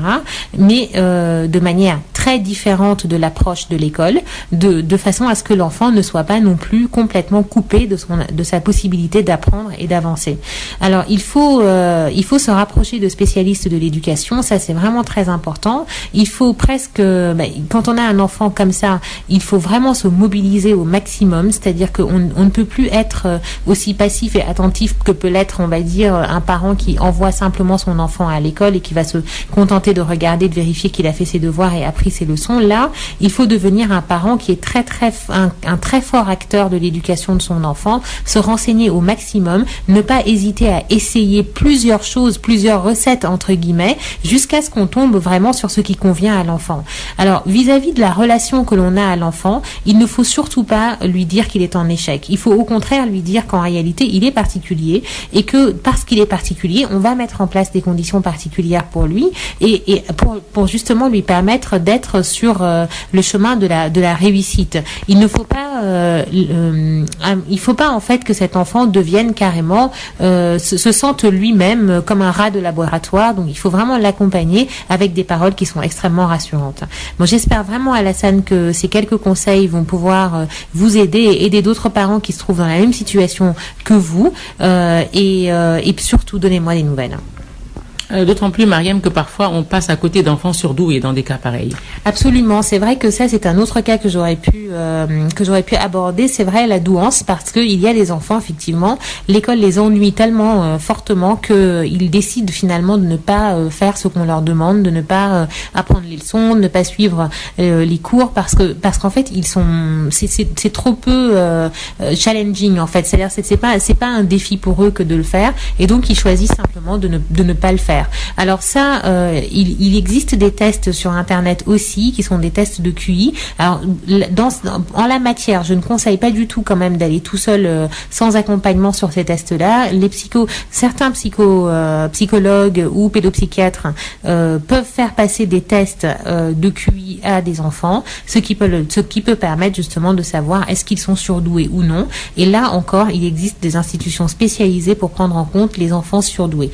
Alors, il ne faut pas tomber tomber dans l'espèce de facilité qui voudrait que on laisse des enfants surdoués dans les écoles dites, enfin entre guillemets normales, parce qu'en fait la prise en charge de l'enfant surdoué ne va pas être assez bonne, d'autant plus que parfois on se dit simplement il est surdoué donc on va lui faire sauter une classe, on va lui faire sauter 2 classes, alors qu'en réalité c'est pas forcément la bonne réponse, puisque un enfant qui a 12 ans il reste socialement un enfant qui a 12 ans, même si il a un très fort QI, et que au lieu de devoir être en classe de 5e, il est en classe de 3e par exemple, il n'en demeure pas moins un enfant de 12 ans qui va se retrouver avec des enfants de 14 ans, et donc ça peut lui poser des problèmes sociaux en réalité. Donc il faut plutôt chercher à le mettre dans des écoles spécialisées où il sera avec des enfants de son âge qui sont doués comme lui en fait, et qui seront pris en charge aussi en fonction de leur âge. Mariam, merci beaucoup pour cette réponse exhaustive. J'espère que Alassane y trouvera son compte. Soyez prudents, restez prudents, respectons les gestes barrières et combattons le coronavirus. Au revoir, chers auditeurs. Merci Aïda, et à bientôt. Sud FM vous transporte partout au Sénégal et dans le monde. 98.5 sur internet, www.sudfmsenradio.com. C'est la différence. Canal Plus mu ngi leen di ñaanal bëccëgu jàmm. Sud FM. Il est 8h. El Hadj Malick Ndiaye. jërë ngeen jëf asalaamaaleykum mbokk déglukat yi xibaar yi bokk na ci li ñu koy dooree li jëm ci wàllu coronavirus bi démb nag am na ko ñàkkaat bakkan am juróom-ñeent fukki at ak ñaar mu nekk na fanweeri ak ñett yoo xam ne ñàkk nañ seen bakkan bopp si duggee fii ci biir Sénégal ba léegi ba tey ci wàllu coronavirus bi la ñu wax ak tamit ñaari cas importés yoo xam ne dañoo indi feebar nag ca Ziguinchor nekk ñaari doomu Mauritanie yoo xam ne kat ñu ngi jógewoon fële ci Guinée Bissau dañ ci ànd kii di Ben Michel Kanfour. ñaari nit yooyu ñu testé ñu amee jàngoro jooji di mbas mi nag ñu ngi jógee ca Guinée Bissau mu nekk benn ressortissant mauritanien buy dund ca Bissau ak chauffeur bi nga xam ni moo ko gunge woon ngir mu ñëw faju ji fii ci diwaanu Ziguinchor. ñoom nag bu ñu yegsee ci l'hôpital bi personnel médical bi daf leen daal di isolé la tax muy defee prélèvement si ñoom ngir mën a xam seen statut ci naka noonu nag la test yi dellusee nekk positif ba tax ñi daal di dem fekki ci centre de traitement bu hôpital régional bu Ziguinchor benn patient bu desoon ci diwaanu Ziguinchor ak yenn ñett yi nga xamante ni ñu ngi jógee ca Sédhiou. buñ sukkandikoo nag ci sunuy source ñaari nit yooyu nag dañoo amee woon benn autorisation spéciale ngir dugg si fii ci Sénégal waxtu wi nga xamante ni frontière réew mi dañ koo tëj. laaj bi nga xamante ni moo samp nag fii ci Ziguinchor mooy ana naka la ñaari nit yooyu def ba am autorisation spéciale boobilee. laaj bi ni mel nag boo moytul daañu ko teg ci table bi ci réunion hebdomadaire bi nga xamante ni comité régional de gestion des épidémies daf koy faral di amal vendredi bu nekk ki doon jokkoo ak yéen fii ci diwaanu Ziguinchor Ben Michel Kanfoudi pour Sud FM. Ben Michel Kanfoudi wax ci wàllu ci dem beeg dikk tamit góoru xuma union des routiers du Sénégal bëgg nag ak dal am ci xëccoo gi am ci diggante chauffeur si ak tamit yenn ci ñoom yu wax ne kat dana ubbaat force lu jëm ci gare routière yi ngir rek mën a dem yombal dem beeg dikk ba ci wàllu transport interurbain bi góoru xuma ci micro Amadou Moustapha Dieng. moo xam ku bokk union des routiers du Sénégal la moo xam ku bokkul union des routiers du Sénégal. ça fait 2 mois ñu ngi resté woon dans le calme toog di muñ di xaar autorisation gouvernement pour ñu mën a delluwaat ci public yi. kon fépp korite may ñaan bépp ku yore oto moo ko sa bopp baa nga koy dawal bokk interurbain bu la dara jëral nga fippu ne da ngay liggéey. calme boobu ñu gerte woon maa ngi ñaanal njaboot bi nañ continuer calme bañ am autorisation war a mën a daw métti na lool te lu ñu mën a wax nañ ko lu ñu war a def nañ ko mais comme amagul autorisation bu kenn utiliser bras de fer contre le pouvoir pour dem liggéey maa ngi ñaan qu'on reste en calme sincérité ak discipline lu ñu ànd woon nañ ko continuer bien vrai que yàlla célébrer yàlla difficulté mais nañ continuer ci dans le calme rester dans le calme bañ a indi benn bras de fer contre le pouvoir ci ne dañuy dem liggéey loolu laa bëggoon partager ak njaboot gi ku bokk sama syndicat ak ku bokk sama syndicat que le secteur intermédiaire reste calme. ñu wax ci protocole de sécurité sanitaire bi war a am ngir rek dooraat wàllu njàng mi ci école yi loolu da ñaari fan ci weeru juin bi ñu dëgmal si bokk na ci recommandation yi nga xam ne jël nañ ko nag ci ab daje boo xam ne amoon na dañ ci ànd ak kii di Amadou Moustapha Dieng. ministère de la santé et de l'action sociale jot na génnee li nga xam ne moo di protocole opérationnel normalisé bi nga xam ne mooy tënk yoon ak yoonal bi tëggu ci wàllu kaaraange ak wàllu wér-gu-yaram bi nga xam ne ci lañu mën a teg lépp lu jëm ci wàllu ubbite l'école yi ñaari fan ci weeru juin bi lee ci li jëm ci wàllu digle yi nag jàpp nañ ne élève bu nekk bu jàng si ak museem war na am gën ngaa néew ñetti masque niki noonu it masque yooyu la dañ ko war di ko sol saa su ne rasidol it war nañu yoonal benn rëdd di xamle ne fii la ñuy duggee ci l'école bi te fee la ñuy génnee lu ni mel bu amul ñu ngi ñaan daara yépp ñu daal di ubbi yeneen i buntu yoo xam ne du bokk ak yi ñuy duggee te foofu la it ñu teg fa gardien boo xam ne dafay xam mbir mi nu muy demee niki noonu it ci buntu l'école yi ñu xool élèves yi fu ñuy duggee te it di leen teg thermoflash bi ngir seet seen température niki noonu it ñuy jàngale war na it am dispositif de lavage des mains boo xam ne dañ koy teg ci buntu daara yi ngir élèves di raxasu rax si dolli élèves yi war nañu dandante ci seen table banc yi daanaka mètre niki noonu table yi war nañ ko sorianteel classe yi it ci seen bopp war naa féex ubbeeku ngelaw li dafa ëpp bu baax a baax muy set tey sell te saa su ne ñu koy nettoyer ci digle yi ñu xam ne l'école yi nga xam ne amuñu ndox ñoom daal waruñu mën a ubbi wala bokk l'école boo xam ne amul ndox dafa war a tëj li fi ak muy lijjanti mbir moomu le niki noonu it l'école yi nga xam ne amuñu ay gaanuwaay yu mucc ayib te xaajaloo diggante góor ak jigéen ñoom it waruñu ubbi te gaanuwaay yooyu la it dañ leen war di set ak setal saa su nekk ci la jëm ci wàllu jàngalekat yi ak ñi nekk ci daara yi war nañu mën a xam nan la ñuy jëfandikoo thermoflash ngir mën a xam température élève bi ndaxam dañ koy ber am déet bu fekkee yaram dafa tàng ci li jëm ci biir l'école yi war nañu am ab bërëb boo xam ne dañ koy xam daal di koy teg ca pegg ba ngir di fa ber képp koo xam ne dañoo njort ne feebar bi dalaa dal war nañu amit benn point focal ci école bu nekk wala benn agent de santé boo xam ne mooy toppatoo mbirum école bi l'école bu nekk war naa aju ci benn structure de santé bu nekk ca gox ba léegi ci bataaxal bi ñuy xamle ne war nañu bàyyi xel bu baax a baax ndongo yi nga xam ne dañuy am ay feebar wala ñu am ay laago mu mel ni daal digle yi bëri na loolu te boo moytuwul dina bëri ay l'école yoo xam ne ay la yéwén duñu mën a wàccoo benn yoon ak yi lay digle yépp ngir mën a ubbi ñaari fan ci weeru juin. Amadou Moustapha Dieng yi jigéen nekk ca Sédhiou nag bokk ci réseau africain pour le développement intégré RADI ñoom kat ñu ngi jóg taxaw tem dugg seen wax ci xeex coronavirus bi ay groupement yoo xam ne nag ci ñeenti collectivité territoriale nekk département bi nag joxe nañ ay ndimbal ak xeet yi ni mel jox ko nag service d'hygiène waaye tamit jàppale l'école yi dañ ci ànd ak kii di Moussa Dramé. kuréel bii la ñuy duppee réseau africain pour le développement intégré ñu gën xam ci RADI ci alxames bi am na it ay jumtukaay wàllu set ak setal boo xam ne daf ko jégleel mbootaay jigéen yoo xam ne ñoom lay liggéeyal ci ay communes Sédhiou Dianda-Maladi Bona Kit Sakar liñ ci jublu moo ne rek fexe ba farataal lépp loo xam ne si dafa jëmee ci wàllu set ak setal rawat na xeex mbas mi lay di Covid 19 dañ ci teewlu Ndeye Oumou Camara mi yor seen i kat. waa RADI ñooñu indil saabu yi ngeen di gis ni madaar beeg eau de javel bi masque yi ak affiche yi nee na jigéen moo yor kër te kër bu setul jaboot gi duñu wér lii ñu andi nii mu ngi koy jox jigéen ñi dañu fagaru ci di utiliser lii di respecter mesures barrières yi di toog seen kër bu ñu amul yenn soxla yi RADI nag lii du fi guléet ndax tey boo déggee UJPR RADI tax ñun yàgg nañ fi. ay fan dong moo des ñu war a ubbi classe yi ndax it ndongo yoo xam ne war nañ def ay l'examen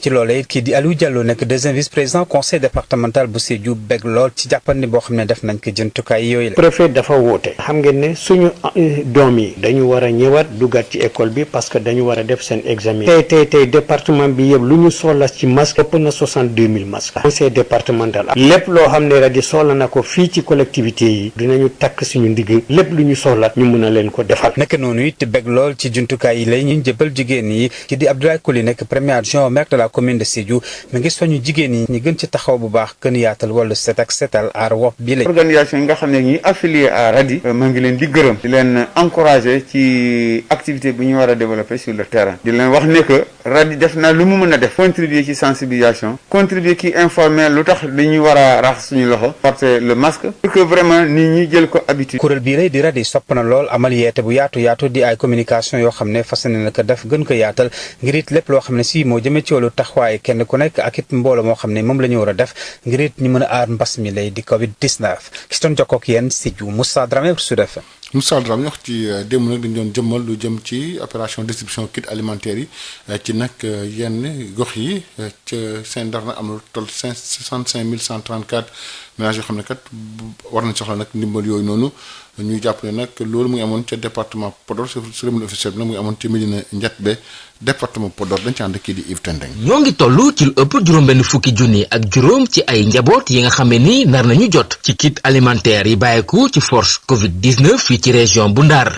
loolu ki ko xamle di joriñ gi ñu dënk wàllum développement communautaire équité sociale ak territoriale di Mansour Faye mi jóge rek lancé opération ndorteelu séddale boobu la ndimbal jëmale ci askan wi fële ca Médina Ndiatbé di commune bi nekk ci département bu Podor. tey dañoo tànn le département de Podor ñu defee fii le lancement officiel des opérations nga xam ni dund bi ñu joxe te Saint-Louis mooy fukkeel étape ak ñett ma wax population bi nag tey jii seen buur séeréer moo fi ñëw indi leen ceeb waaye nag séeréer bi moomu ko seen alal la. muy ay kit alimentaire yi nga xam ne ni day ñëw rek yokk ci ndimbal bi nga xam ne ni bàyyiku na ci maire bu commune boobule ci wàllum ceeb te mu naat ko jëmale ci askanom Demba Ba. li ma war a def vis-à-vis de l'État def naa ko mais li ma war a def vis-à-vis fi ma juddoo ak sama njaboot stocké naa au niveau de la Sahel 20 tonnes muy suukar muy ceeb ak yépp yaakaar naa ne suñu joxee kit alimentaire bu état bi li si des li ñu jotul am ñu jox leen. muy ndaje bu nga xamee ni jawriñ bi di Mansour Faye daal na ci rek sukkandiku ngir xamle ne liggéeyu kuréel bi nga xamee ni moom la ñu tëral ngir tànneefu njaboot yi nga xamee ni ñoo yelloo boobu leen ndimbal daanaka moom xamle na ne lépp jaar na ci yoon.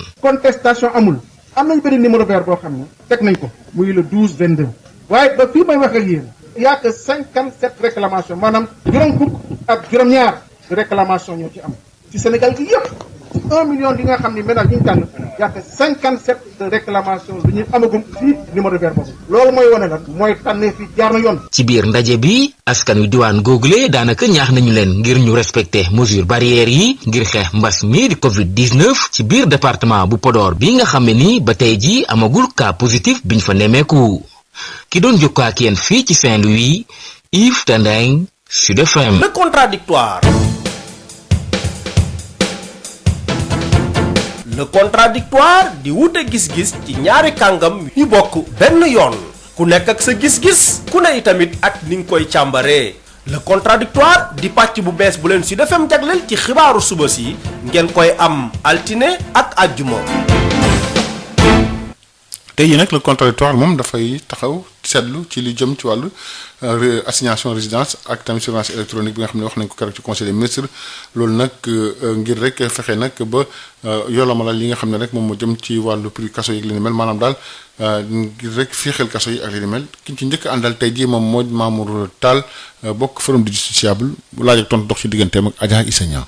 Mamour Tall ñu ngi lay nuyu. maa ngi lay fay. yow da nga bokk ci forum justiciable njiitu réew bi jël ab dogal ci wàllu yoon tax ñu mën a jël nit ki assigné ko à résidence avec surveillance électronique maanaam téye la sa biir kër di la surveiller ndax loolu jàpp nga ne dogal boo xam ne dëppoo na ak yéen li ngeen doon xaar. ñun de Issa maanaam ñun ñi nga xamante ni ñun ñooy sàmm ak yelleefu doomu aadama yi ñun daanaka ñaari at ak nii ñuy ñaan état du Sénégal pour mu utiliser ay mécanismes yi ñu naan les peines alternatives de liberté c'est-à-dire que nit ki au lieu nga koy tënk ci kaso bi li nga ko war a warloo yëpp doo ko warloo li gënoon mooy que ñu doon ñaan tout le temps que nit ñi mën nañ leen def assignation à résidence wala ñu defal leen ay bracelet électronique wala contrôle judiciaire loolu yëpp ay mécanismes la yoo xamante ni yàgg nañ koo xeex yàgg nañ ko proposé gouvernement du Sénégal pour mu def donc ñun bu ñu xëyee tey dégg ne gouvernement bi moo ngi def ay mesures maanaam moo ngi teg loi bu bees pour permettre à ce que ñu am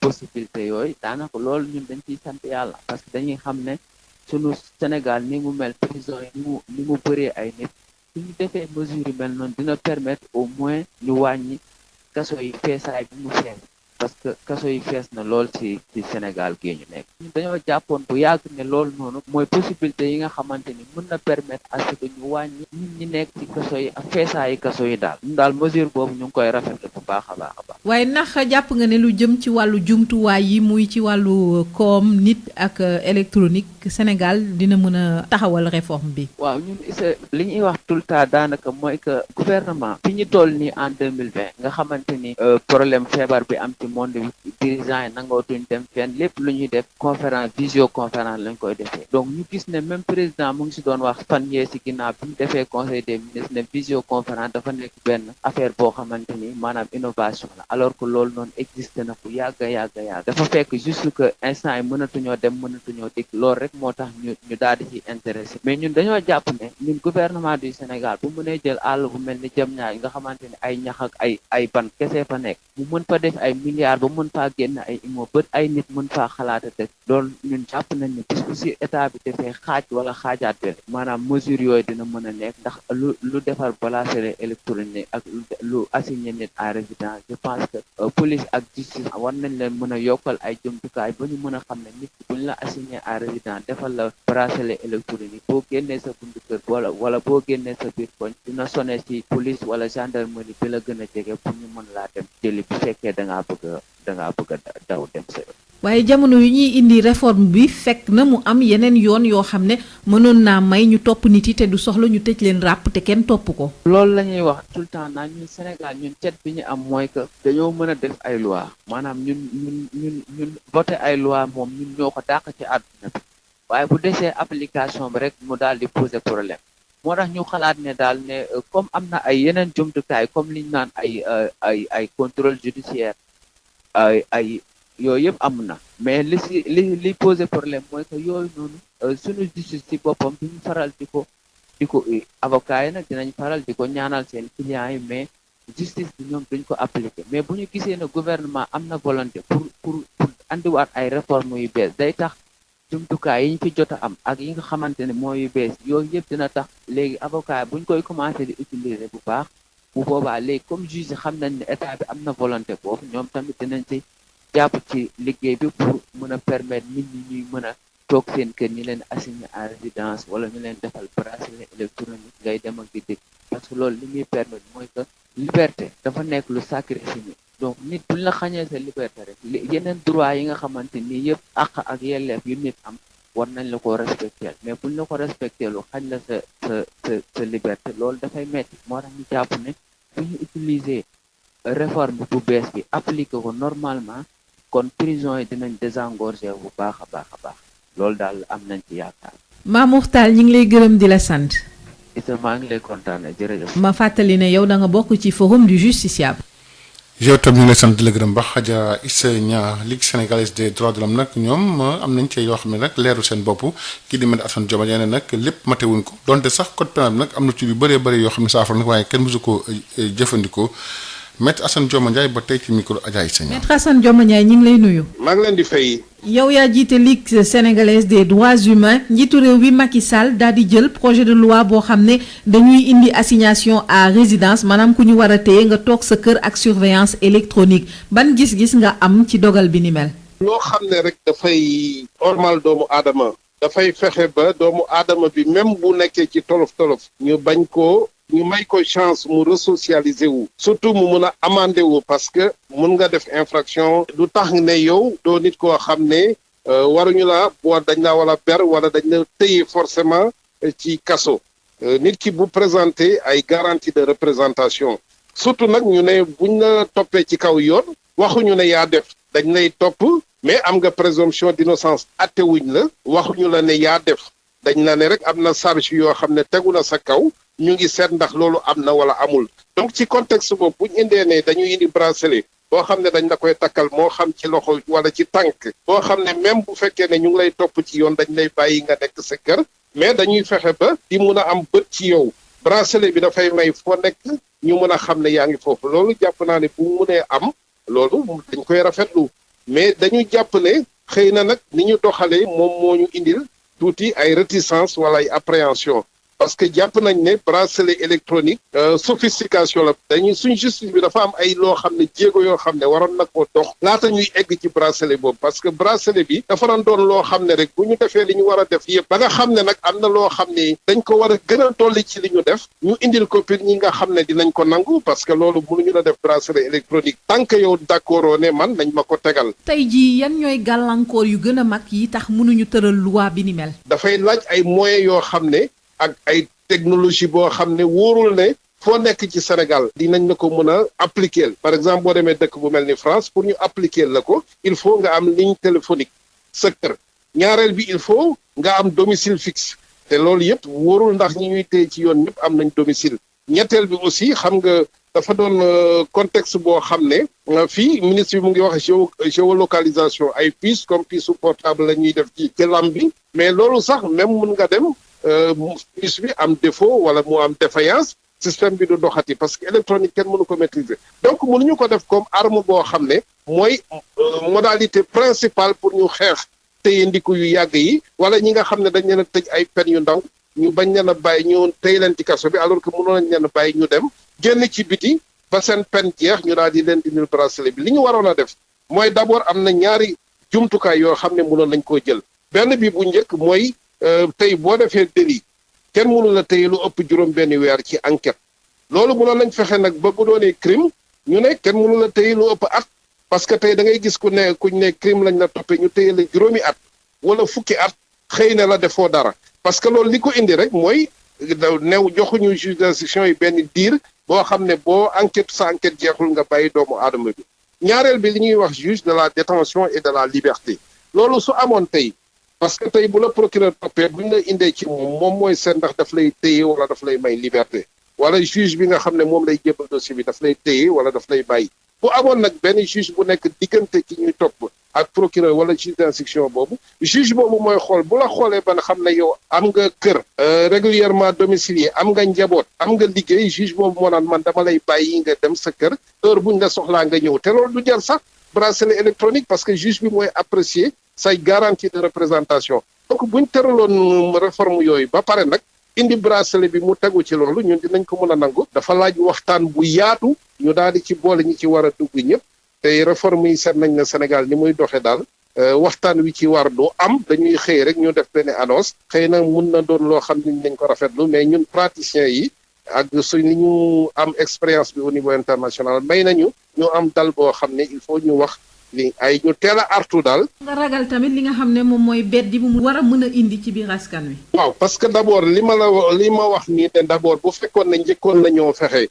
xam nga boo demee ci suñu droit positif dañ ne buñ lay topp ci mbiru pénal détention bi mooy exception mais liberté mooy le principe maanaam buñ la waree téye day fekk loo xam ne téye bi dafa war mun a ñàkk mais bu munee ñàkk rek dañ la war a may liberté. mais loolu du tee ñu lay topp du tee aussi ëllëg bu ñu demee ba ca àtte ba bu ñu nee lii ñu lay topp yaa ko def ñu daan la liñ la war a daan nga dem tëdd fa nga ko war a tëddee mais dañu seetlu ne nii suñu justice di doxee malheureusement détention bi mooy principe liberté exception tey bu ñu la yóbboo ci kanamu procureur wala ci juge d'instruction bi bu ñu la mayee liberté day doon daanaka miracle lay doon dañu naan waa ji dafay nañ ko liberté day mel ni loolu moom dafay jaaxal nit ñi sax donc population yi aussi noonu la ñu imaginaire collectif bi noonu la ñuy dundee dañu jàpp ne fi mu ne ku ñu yóbbu ci police wala gendarmerie wala ci tribunal rek mooy d'abord foog nga dem prison te ñaareel sax mun nañ jàpp ne xëy dañuy jàpp ne kii kat diñ ko topp moo ko def donc il faut ñu fexe ba population yi daal di